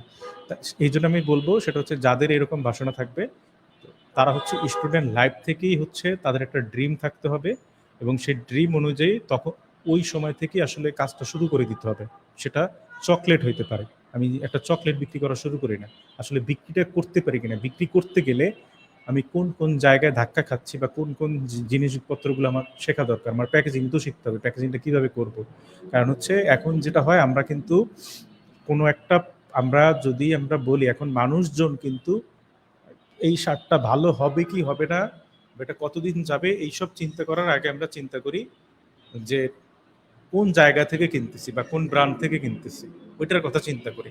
কারণ ওই ব্র্যান্ড হচ্ছে আমাকে মনে মনে একটা শান্তি দেয়, তৃপ্তি দেয়, বা ওই ব্র্যান্ডের প্যাকেজিংটা দেখলি মানে হায় রে এত বিশাল জিনিস, কত সুন্দর প্যাকেজিং, খোলা দেখছি কিছু না। তার মানে এখানে অনেক মেকানিজম আছে একটার সাথে আর একটা কানেক্টেড। এই জন্য আমাদের প্রত্যেকটা পার্ট বাই পার্ট শিখতে হবে। এবং সেকেন্ড হচ্ছে আমাদেরকে যে জিনিসটা নিয়ে আমরা কাজ করতে চাই না কেন, সেটা নিয়ে আমাকে রিসার্চ করতে হবে, হুট করে মাঠে নামলেই চলবে না, সেটা নিয়ে আমার চিন্তা করতে হবে যে আগামী 5 বছর পর কি হইতে পারে, 2 বছর পর কি হইতে পারে। ওভারঅল হচ্ছে আমাকে যেটা বলবো, মার্কেট অ্যানালাইসিস থেকে শুরু করে ওভারঅল হচ্ছে তাকে এক পেজের মধ্যে তাকে একটা বিজনেস প্ল্যান দাঁড় করতে হবে। এবং হ্যাঁ, এক পেজের মধ্যে বিজনেস প্ল্যান দাঁড় করানো সম্ভব। আপনি যদি গুগলে সার্চ করেন বা চ্যাট জিপিটিকে বলেন আমি এক পেজের ভিতরে আমি আমার বিজনেস প্ল্যানটা করতে চাচ্ছি, আমার কি করতে হবে, ও কিন্তু আপনাকে বইলা দিবে। এই জন্য এক পেজের মধ্যে একটা বিজনেস প্ল্যান দাঁড় করানোর পাশাপাশি প্রত্যেক ব্যক্তির বা বিজনেসের শর্ট অ্যানালাইসিস করতে হয়, এবং নিজেরও সেই সাথে শর্ট অ্যানালাইসিসটা করে ফেলো, এবং সেগুলো আস্তে আস্তে ডেভেলপ করুন।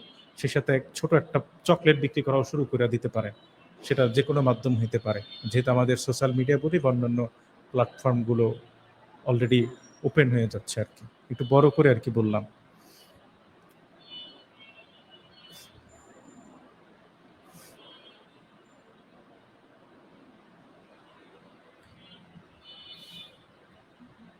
ধন্যবাদ ভাই, অনেক সুন্দর উত্তর দেওয়ার জন্য। তো আমার আপনার প্রেক্ষিতে আপনার বিস্তারিত বর্ণনার প্রেক্ষিতে কিছু প্রশ্ন থেকে যায়। তো আমি একটা টেক্সটাইল ইঞ্জিনিয়ার, আমি পড়তেছি লেভেল 3-2 তে, মানে থার্ড ইয়ার অলমোস্ট শেষ, ফোর্থ ইয়ার পড়বো।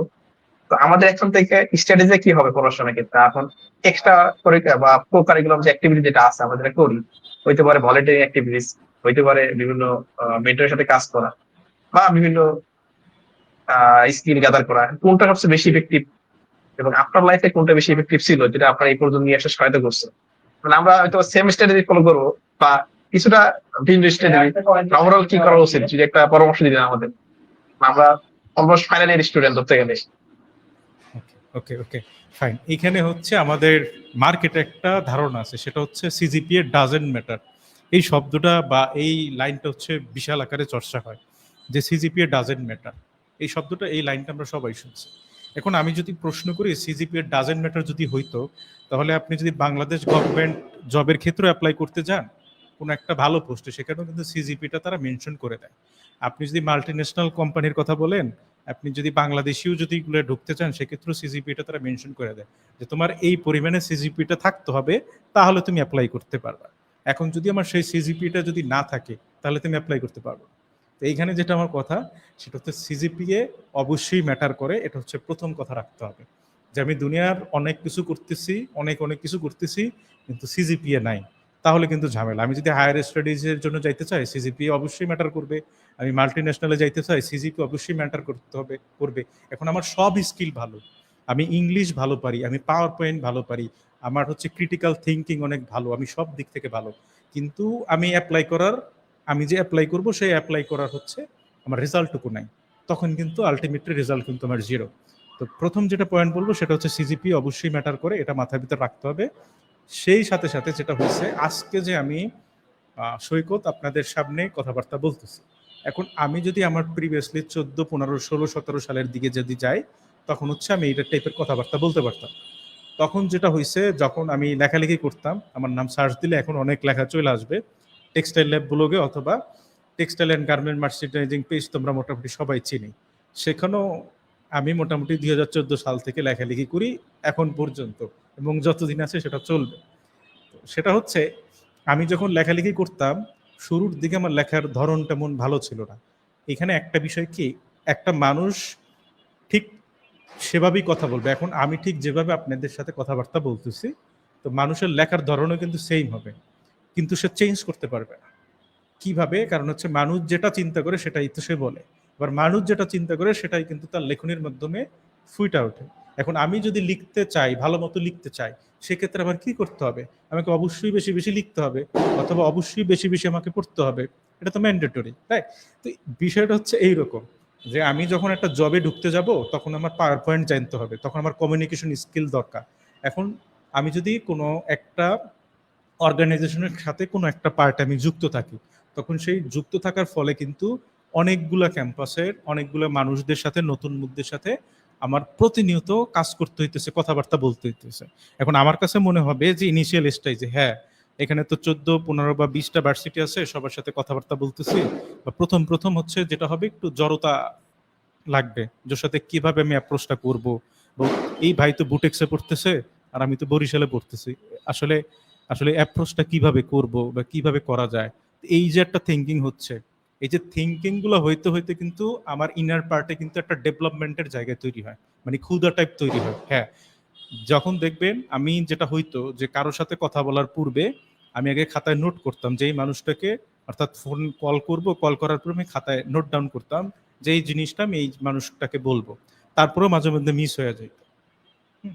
তো এই যে মিস হইতো, তারপর আমি বলতাম, এই কাজটা যখন আমি পর্যায়ক্রমে বারবার বারবার সেম কাজগুলোই করতেছি, তখন কিন্তু হচ্ছে, তখন আমার এই স্ক্রিপ্টের দরকার হইতেছে না, তখন হচ্ছে আমাকে নোট ডাউনও করতে হইতেছে। নোট ডাউন অবশ্যই করা দরকার, অবশ্যই করা দরকার, নোট ডাউন করা খারাপ না, এটা বুঝাইতে চাই না।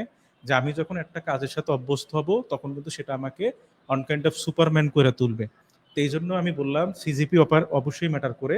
সেই সাথে যেটা বলে যে আপনি যখন কোনো কো কারিকুলার অ্যাক্টিভিটির সাথে যুক্ত হবেন, সে আপনি টেক্সটাইল টুডের সাথে যুক্ত হয়েছেন, যুক্ত হওয়ার পরে আপনি কিন্তু লেখালেখি করতেছেন, আপনি ওইটার জন্য আপনি একজন রিপ্রেজেন্টেটিভ। রিপ্রেজেন্টেটিভ মানে কিন্তু বিশাল জিনিস, আপনার ক্যাম্পাসে আপনি একজন রিপ্রেজেন্টেটিভ, আপনি পুরো ক্যাম্পাসটার একজন হচ্ছেন মুখ।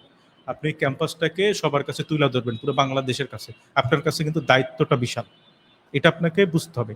যেহেতু দায়িত্ব বিশাল, তার মানে আমাকে শুধুমাত্র দায়িত্বটা দিয়ে বসায় রাখেন, ওই দায়িত্বের সাথে সাথে আমাকে বেশ কিছু কিন্তু রেসপন্সিবিলিটি দিছে, এবং সেই রেসপন্সিবিলিটি গুলো যখন আমি মানে ফুলফিল করতে যাব, ফুলফিল করতে গেলেই কিন্তু আমি বুঝতে পারবো, হ্যাঁ, আরে লিখতে বলতেছে, তার মানে আমার লিখতে হবে, আরে এটা তো লিখতে বলছি ইংরেজিতে, তার মানে আমাকে ওইটা ডেভেলপ করতে হবে, আরে এটা হচ্ছে আমার আমার হচ্ছে প্রিন্সিপালের কাছে যাইতে হচ্ছে, যেহেতু আমরা প্রিন্সিপালের কাছে যাইতে হতো, ভাইস চ্যান্সেলরের কাছে যাইতে হচ্ছে, তার মানে তাকে যে অ্যাপ্রোচটা করতে হবে, যে কমিউনিকেশন স্কিলটা লাগবে আমার, সেটা কিন্তু আমি চর্চা করতেছি, এবং সেটা কিন্তু আমরা মেন্টালি অন কাইন্ড অফ খাবার খাইতে খাইতে খাইতে খাইতে সে একটা তোমায় তৈরি হইতেছে।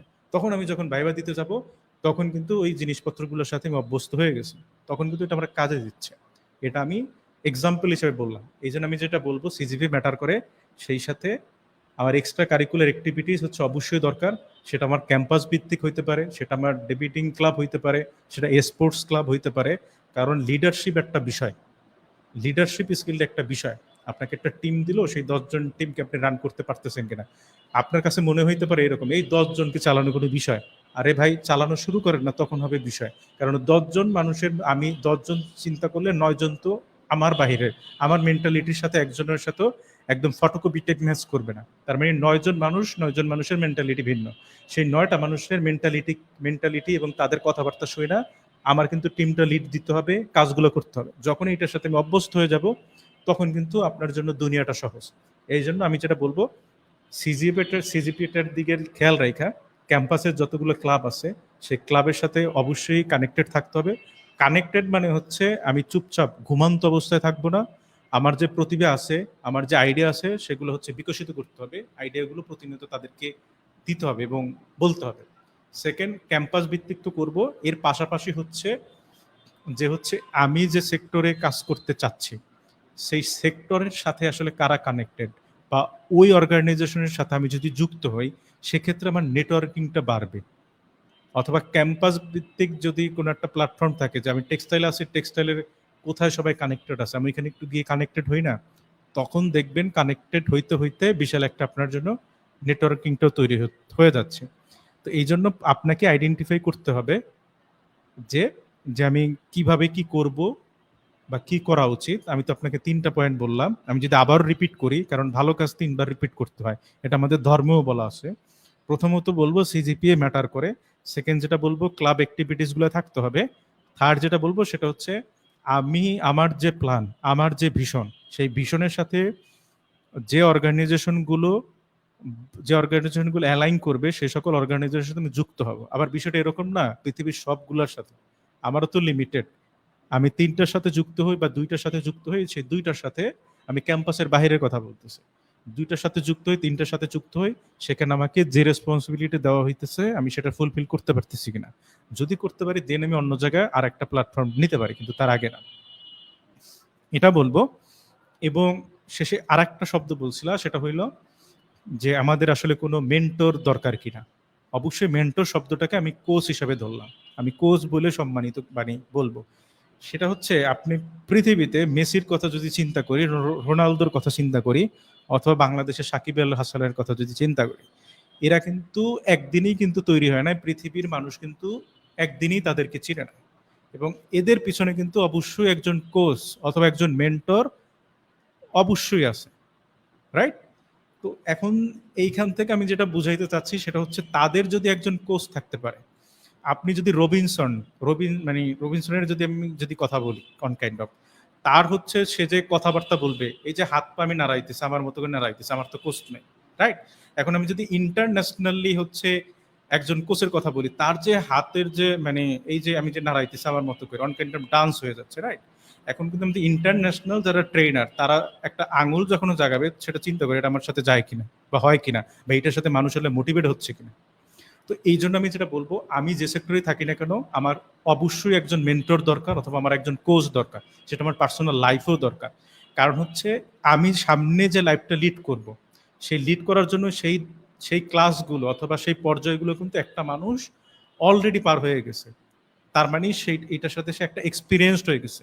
এখন ওই প্রবলেমগুলো কিন্তু অ্যাজ এ আমি হিউম্যান, আমি কিন্তু এই প্রবলেমগুলো অবশ্যই আমি ফেস করব, আজকে করি কালকে করি, ওই প্রবলেমগুলো একজনে অলরেডি সলভ কইরা ওই জায়গাটা পৌঁছাইছে। তো সেই জন্য আমাকে পার্সোনাল লাইফ বলি, আমার কেরিয়ারের জন্য বলি, আমাকে অবশ্যই একজন মেন্টর বলি, একজন কোচ বলি, আমাকে অবশ্যই ফিক্সড করতে হবে এবং তার সহচার্য থেকে প্রতিনিয়ত তাকে আপডেট দিতে হবে, আমি তো এটা করতেছি, আমার কি করা উচিত। এইরকম না কোচ, খেলোয়াড়ের কোচ যেমন বাংলাদেশের কোচ 2 বছর আগে 3 বছর আগে তারপর চেঞ্জ করতেছে, কিন্তু এইটাই কিন্তু যে খুব একটা চেঞ্জেস আসতেছে বিষয়টা এরকম না। একজন বাংলাদেশে যে টিমে যখন কোচ আসে তখন কিন্তু সে প্লেয়ারের মাইন্ডসেটটা চেঞ্জ করতে পারে, কথাবার্তা বইলা যে এরকম না এরকম তুমি করতে পারো, অথবা সে গেম প্ল্যানিংটা চেঞ্জ করতে পারে। কিন্তু আমি যখন ছোট ছিলাম বা আমি এখন স্টুডেন্ট লাইফে আছি, এখন হচ্ছে এই যে আমাকে একটা শেপ আমার যে একটা শেপে নিয়ে আসতে হবে, এই শেপটা নিয়ে আসতে হইলে কিন্তু আমার এখন কিন্তু কোচটা দরকার, এখন কিন্তু আমার মেন্টরটা দরকার। এখন যে মেন্টরশিপটা দিবে সে হচ্ছে কিন্তু আমার লাইফের আসল কোচ, এবং সে আসল কোচটাকে আমাকে ফাইন্ড আউট করতে হবে। ফাইন্ড আউট করে তার কাছাকাছি থাইকা আমাকে হচ্ছে নিজেকে আসলে গড়ে তুলতে হবে। আমি আসলে অনেক বড় করে বললাম, অনেকগুলো এক্সাম্পলটাই না। তো এই তো মোটামুটি ভাবে বললাম যতটুকু বলা দরকার, বাস্তবিক লাইফের এক্সাম্পল সহকারে, যাতে করে হচ্ছে সবাই রিলেট করতে পারে। ধন্যবাদ ভাই।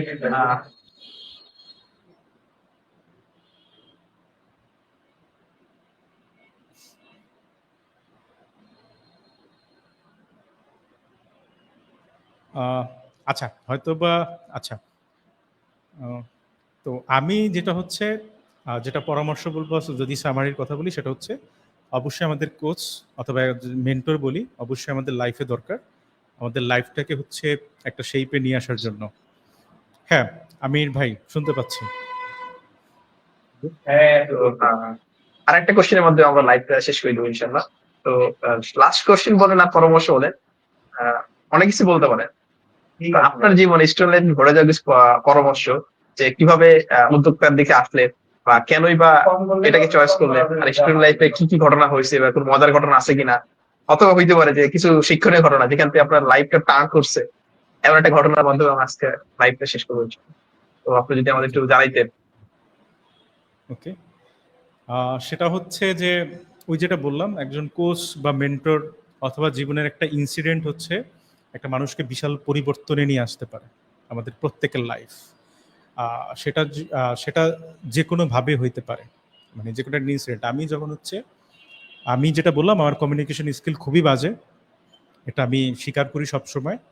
আমি যখন ফার্স্ট ইয়ারে ভর্তি হইলাম, আমি অন কাইন্ড অফ যখন বাড়িতে ছিলাম তখন বাসা থাকতাম, কলেজ যাইতাম, এইরকম কারোর সাথে কথাবার্তা বলতাম না। কথা বলতে গেলে আমার বুকটা দরফর করে কাঁপতো, হার্টবিট হইতো এবং প্রচুর ঝামেলার ভিতরে পড়তাম আর কি। কথা বলতে গেলে কান্না করে দিতাম, এরকম টাইপ।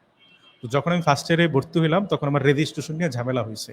তখন সেই রেজিস্ট্রেশন নিয়ে ঝামেলা হওয়ার পরে আমি আসলে যে বিষয়টা যে বলবো সেটা আমি বলতে পারতেছিলাম না, মানে কিভাবে তারে বলবো, মানে বুক কাঁপতেছিল। তখন আমার একটা ফ্রেন্ডে বললাম যে তুই আমার সাথে একটু চল। তো ফ্রেন্ড তো আমার সাথে চললো, ফ্রেন্ড আমার অবস্থা জানে যে হ্যাঁ যাই, ছেলেটা বলতেছে। তো যখন গেলাম তখন যেটা হইলো, যে বসা ছিল যে ভদ্রলোক, ওই ভদ্রলোককে আমি স্যালুট জানাই এখনো। তো ওই ভদ্রলোক আমাকে একটা, মানে আমার ফ্রেন্ড আমার গল্পটা বলা শুরু করছে। তখন ওই ভদ্রলোক আমাকে বলছিল, নাম ছিল শামীম স্যার। তো ভদ্রলোক বলতেছে আসলে সমস্যা কি তোমার না সমস্যা এর? তখন আমি বললাম সমস্যা আমার। তখন বলে তাহলে সমস্যা তোমার, যেহেতু সমস্যা তোমাকেই বলতে হবে। আমি আমার মতো করে অন কাইন্ড অফ কান্না কান্না ভাব, হয়তোবা অবিশ্বাস্য লাগতে পারে, কিন্তু ওই সময়কালীন যারা হচ্ছে ওই পার্টটা ছিল আমার লাইফে তারা হচ্ছে রিলেট করতে পারবে। তখন হচ্ছে আমি কান্না কান্না সরে আমার সমস্যাগুলো তাকে বললাম। তখন আমি বিশাল একটা ধাক্কা খাইছি এবং সেই সাথে আমি ভীষণ লজ্জাও পাইছি অন কাইন্ড অফ। তো তখন হচ্ছে মাথার ভিতরে তখন থেকে একটা বিষ ঢুকলো, আসলে আমাকে কথাবার্তা বলতে হবে। তখন আমার মাথার ভিতরে আইডিয়া অনেক সময় কিলবিল টাইল করতো, এখনো করে আর কি। তো সেই জায়গা থেকে আমি ক্লাবিং করা শুরু করলাম। ক্লাবিং করতাম এরকম যে কথা বলতে পারি না, তারপর আমি বলছি আমাকে ভাই 1 মিনিট সময় দিতে হবে, আমি কথা বলবো, মানে যেদিন যা বলেন না কেন, এই টাইপের কথাবার্তা। আমি কি করতাম, দেখতাম আমার হাত পা কাঁপা শুরু করতেছে। তো এক ভাই বললো, এই ভয়ের কোনো কিছু কারণ নাই, তুমি কথা বলবো আর হাঁটবা, যদি হাঁটো তাহলে তুমি বুঝবে না মানুষ যে তোমার হাত পা কাঁপতেছে। কিন্তু হাত পা না কাঁপুক এটা মানুষ নাই বুঝুক, কিন্তু আমার কণ্ঠ তো কাঁপতেছে, সেটাকেও তো আমাকে ঠিকঠাক রাখতে হবে। তো তখন আবার ভাই আমাকে বললো যে কণ্ঠ কাঁপাকাঁপি কিছু নেই, তুমি বলবো তোমার ঠান্ডা লাগছে, তুমি এরকম চালায় যাও। তো কাইন্ড অফ আমি এরকম চালাইতে চালাইতে আমি হচ্ছে আমার যে কমিউনিকেশন স্কিলটা সেটাকে আসলে ডেভেলপ করতে করতে এই পর্যায়ে আসছে। তো এইখান থেকে আমি যেটা শিক্ষণীয় বলবো সেটা হচ্ছে, আমার কোনো কিছুটা একটা ঘাটতি থাকতে পারে বা গ্যাপ থাকতে পারে, সেইটাকে ফুলফিল করার জন্য আমাকে ঠিক যতটুকু কাজ করা দরকার আমাকে নোট ডাউন করতে হবে, অথবা কোনো মেন্টর অথবা কোনো সিনিয়র ভাইয়ের সাথে আমাকে পরামর্শ করতে হবে। যেমন আমি যেটা বললাম, আমার সিনিয়র ভাই অথবা আমার যারা আমার সাথে যারা ছিল, তাদের সাথে যখন কথা বলছি তারা বলছে তুমি হাঁটো, হ্যাঁ তুমি বলো যে আমার ঠান্ডা লাগছে, তার মানে অন কাইন্ড অফ ভয়। তো এরপর আমাকে বললো যে তুমি, এরপরে যে কাজটা করছে সেটা হচ্ছে আমাকে বলতো যে আমি বললাম যে আমার তো কথাবার্তা বলতে গেলে আমার ভয় লাগে। তখন তখন আমাকে বললো, আমার ফ্রেন্ডরা বলছে যে আজকে থেকে মানে অডিয়েন্সের সামনে আমরা বসা থাকবো, তুই তুই হচ্ছে আমাদের দিকে তাকায় কথা বলবি। আমি কি বিষয়টা বুঝাইতে পারছি? আমি কিন্তু 2-3টা পয়েন্ট এখানে টাইনা যাচ্ছি, যে আমি যদি যদি ভয়ে কাজ করে বা কমিউনিকেশন স্কিলে ঝামেলা হয়, সেক্ষেত্রে আমি এই কাজগুলো করতে পারি আমার দিক থেকে। যেমন পরিচিত মুখগুলো রাখতে পারি, সেই পরিচিত মুখগুলোর দিকে তাকায় তাকে আমি কথাবার্তা বলবো, এইরকম হইতে পারে। তো ওইখান থেকে ধাক্কা খাওয়ার পরে আমি হচ্ছে ওইটা হয়েছে। সেকেন্ড যেটা করব সেটা হচ্ছে, আমি বুননের সাথে, বুনন নামটা একটা আবেগের জায়গা এবং এটা নিয়ে আমরা দীর্ঘদিন কাজ করছি। তো বুননে থাকাকালীন সময়ে তখনও আমি খুব একটা কথাবার্তা বলতে পারতাম না, ওয়ান কাইন্ড অফ। তখন হচ্ছে করোনার সময় আমি হচ্ছে বুননে এডিটর ইন চিফ হিসাবে দায়িত্বরত ছিলাম। তো তখন হচ্ছে এডিটর ইন চিফের দায়িত্ব বিশাল বড়। তো আমাকে হচ্ছে প্রত্যেকবার, তখন আমরা ক্যাম্পাস ভিত্তিক অনেক কাজ করতাম, প্রত্যেকবার সবার শেষে আমাকে কথাবার্তা বলতে দেওয়া হইতো। এবং ইন্টারেস্টিং বিষয়, প্রত্যেকবারই হচ্ছে আমার নেট চলে যাইতো বাসায়।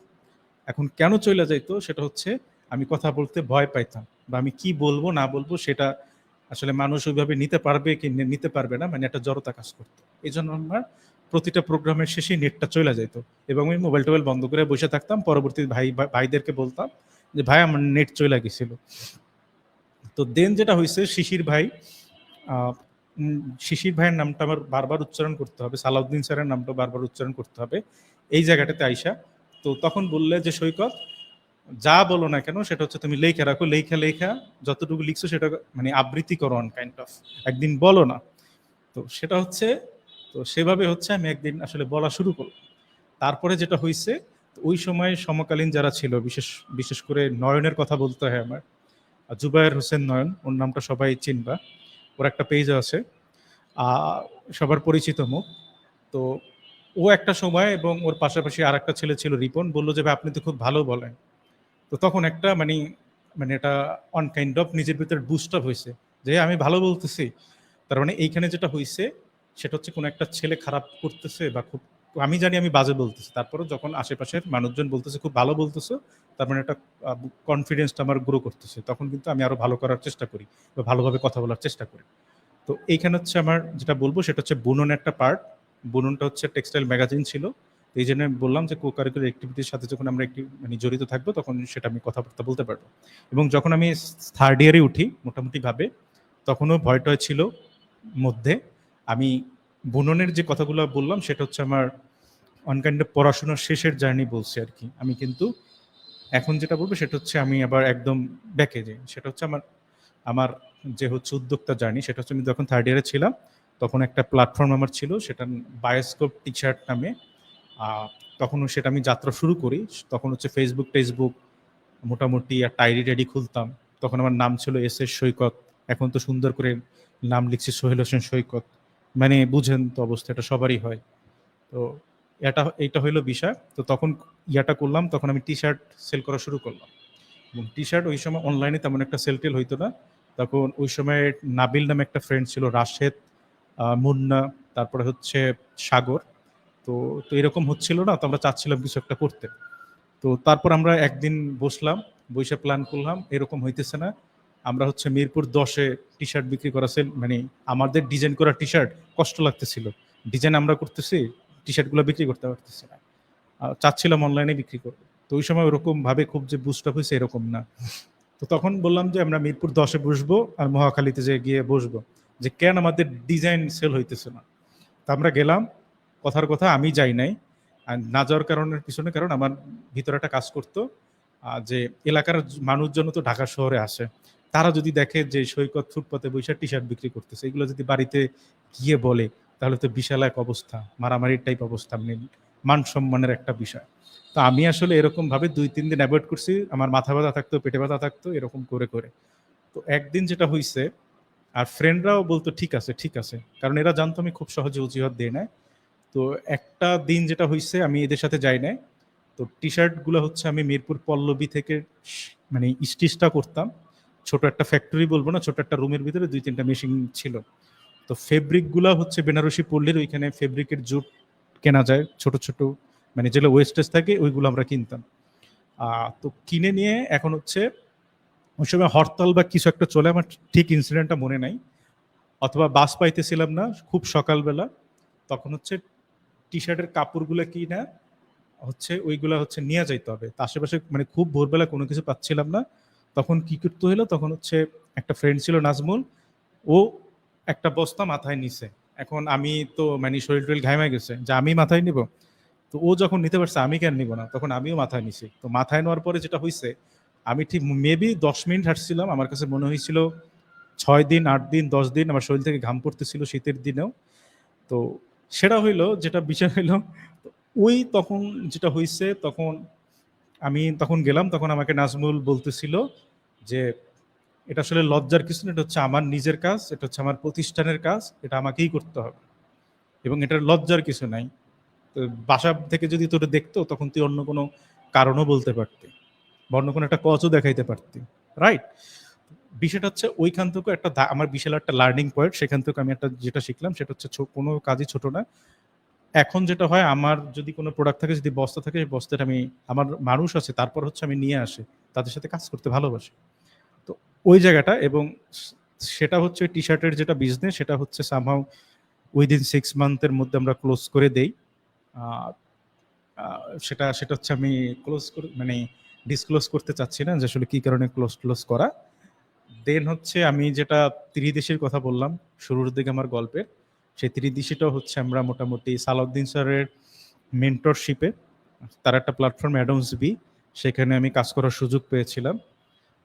মোটামুটি একটা ভালো পজিশনে, স্যার হচ্ছে বিশ্বাস করে আমাকে সেই পজিশনটা দিছিল, হেড অফ অপারেশন বাংলাদেশ পাট্টায়। তো সেখানে মোটামুটি কাজ করে একটা ভালো অভিজ্ঞতা পাই স্যারের মেন্টরশিপ থেকে।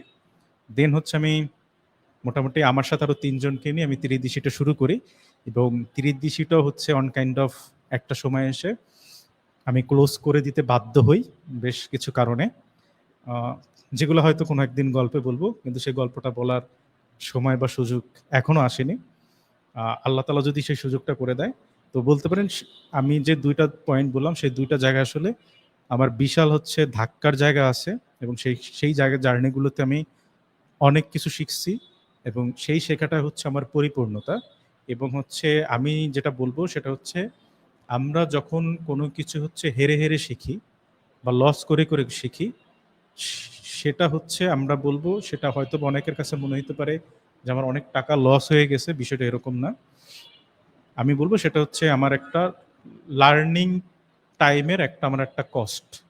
কারণ হচ্ছে মানুষ তো শিখে, আমি যদি কোনো জায়গায় বিজনেস শিখতেও চাইতাম বা মেন্টরের আন্ডারেও থাকতে চাইতাম, সেই লার্নিংটা আমি কিন্তু নিতে পারতাম, নিয়ে আমাকে একটা ভ্যালু দিতে হইতো। কিন্তু আমার লাইফের সাথে যে ঘটনাগুলো ঘটবে বা যে ইনসিডেন্টগুলো ঘটবে সেখান থেকে যদি আমি লার্ন করি বা লার্ন করে শিখি, সেটা হচ্ছে আমি বলবো সেখানে যদি আমার টাকা পয়সা নষ্ট হয়, সেটা অন কাইন্ড অফ আমার জন্য ইনভেস্টমেন্ট। কারণ মানুষ যেটা ঠেইকা শিখে সেটা কিন্তু সারা জীবন সে মনে রাখে। এখন আমাকে যদি বলা হয়, এখন যদি বলে আমাকে ডিজাইন করতে পারেন, আমি বলবো হ্যাঁ ডিজাইন করতে পারি। কতটুকু পারেন? আমার যতটুকু দরকার ততটুকু করতে পারি। ভাই আপনি কি ইংলিশ পারেন? হ্যাঁ যতটুকু দরকার ততটুকু আমি ইংলিশ পারি। আপনি কি পাওয়ার পয়েন্ট স্লাইড তৈরি করতে পারেন? হ্যাঁ করতে পারি। তার মানে হচ্ছে আপনি কি মার্কেটিং বুঝেন? হ্যাঁ ভাই যতটুকু দরকার আমি ততটুকু বুঝি। তা আমি হচ্ছে 2টা পয়েন্ট এখন আমি ডিসক্লোজ করতে চাচ্ছি না, যে 2টা পয়েন্ট আমার বিশাল একটা ধাক্কা আছে। সেই গল্পগুলো আমি আরো একটু যখন বড় হব তখন হচ্ছে আরেকটু ভাবে বললে মানুষ তখন আসলে আরো রিলেট করতে পারবে। তো আমি 2টা টার্নিং পয়েন্ট আসলে বলি নাই, শুধুমাত্র এইটাই বললাম, সেটা হচ্ছে প্রথম বিজনেসটা অনেকজন শুরু করছিলাম, ত্রিদেশীটাও হচ্ছে আমার সাথে 3 জন পার্টনার নিয়ে শুরু করছিলাম। একটা সময় হচ্ছে তীর হারাই ঢেউয়ের সাগর পাড়ি দেবরে, সেই পাড়িটা হচ্ছে একাই দিচ্ছি, এবং আমার নিজের মতো করে। আহ, এবং সেই সঙ্গী হিসেবে যারা ছিল, তো তাদের সাথে আমার প্রতিনিয়তই কথা হয়, এবং তাদের কাছ থেকে আমি এখনো আইডিয়া নিচ্ছি, এবং ভবিষ্যতে ইনশাল্লাহ আইডিয়া নিব, এবং যদি আমার ভবিষ্যতে কখনো সুযোগ হয় এবং তাদের সাথে আবারও আমি একসাথে এক টেবিলে বসে আবারও কাজ করতে চাচ্ছি।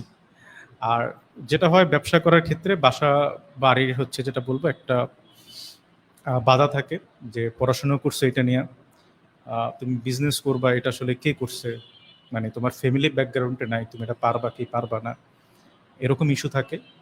এবং বাসা থেকে যেটা হয় এখনো এখনো অনেক সম্মুখীন হই, যেগুলা ওভারকাম করতে হয়, অনেক ইস্যু টিস্যু থাকে।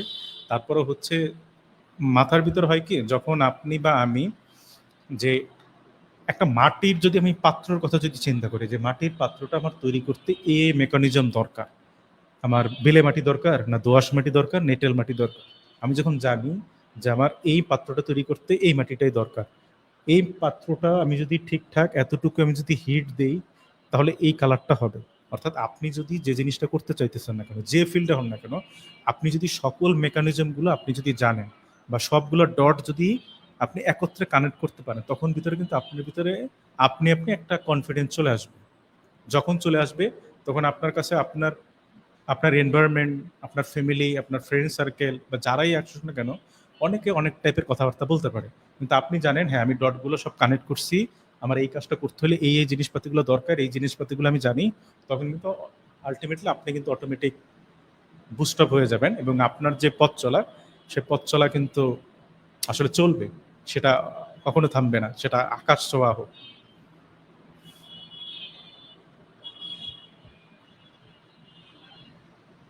ভাইয়ের কাছে শুনলাম আসলে অনেক চমৎকার কিছু কথা, এবং সাসপেন্স এবং থ্রিল গুলা সামনের পর্বের জন্য রেখে দিলাম, শুনবো আপনার গল্পগুলা সামনেতে।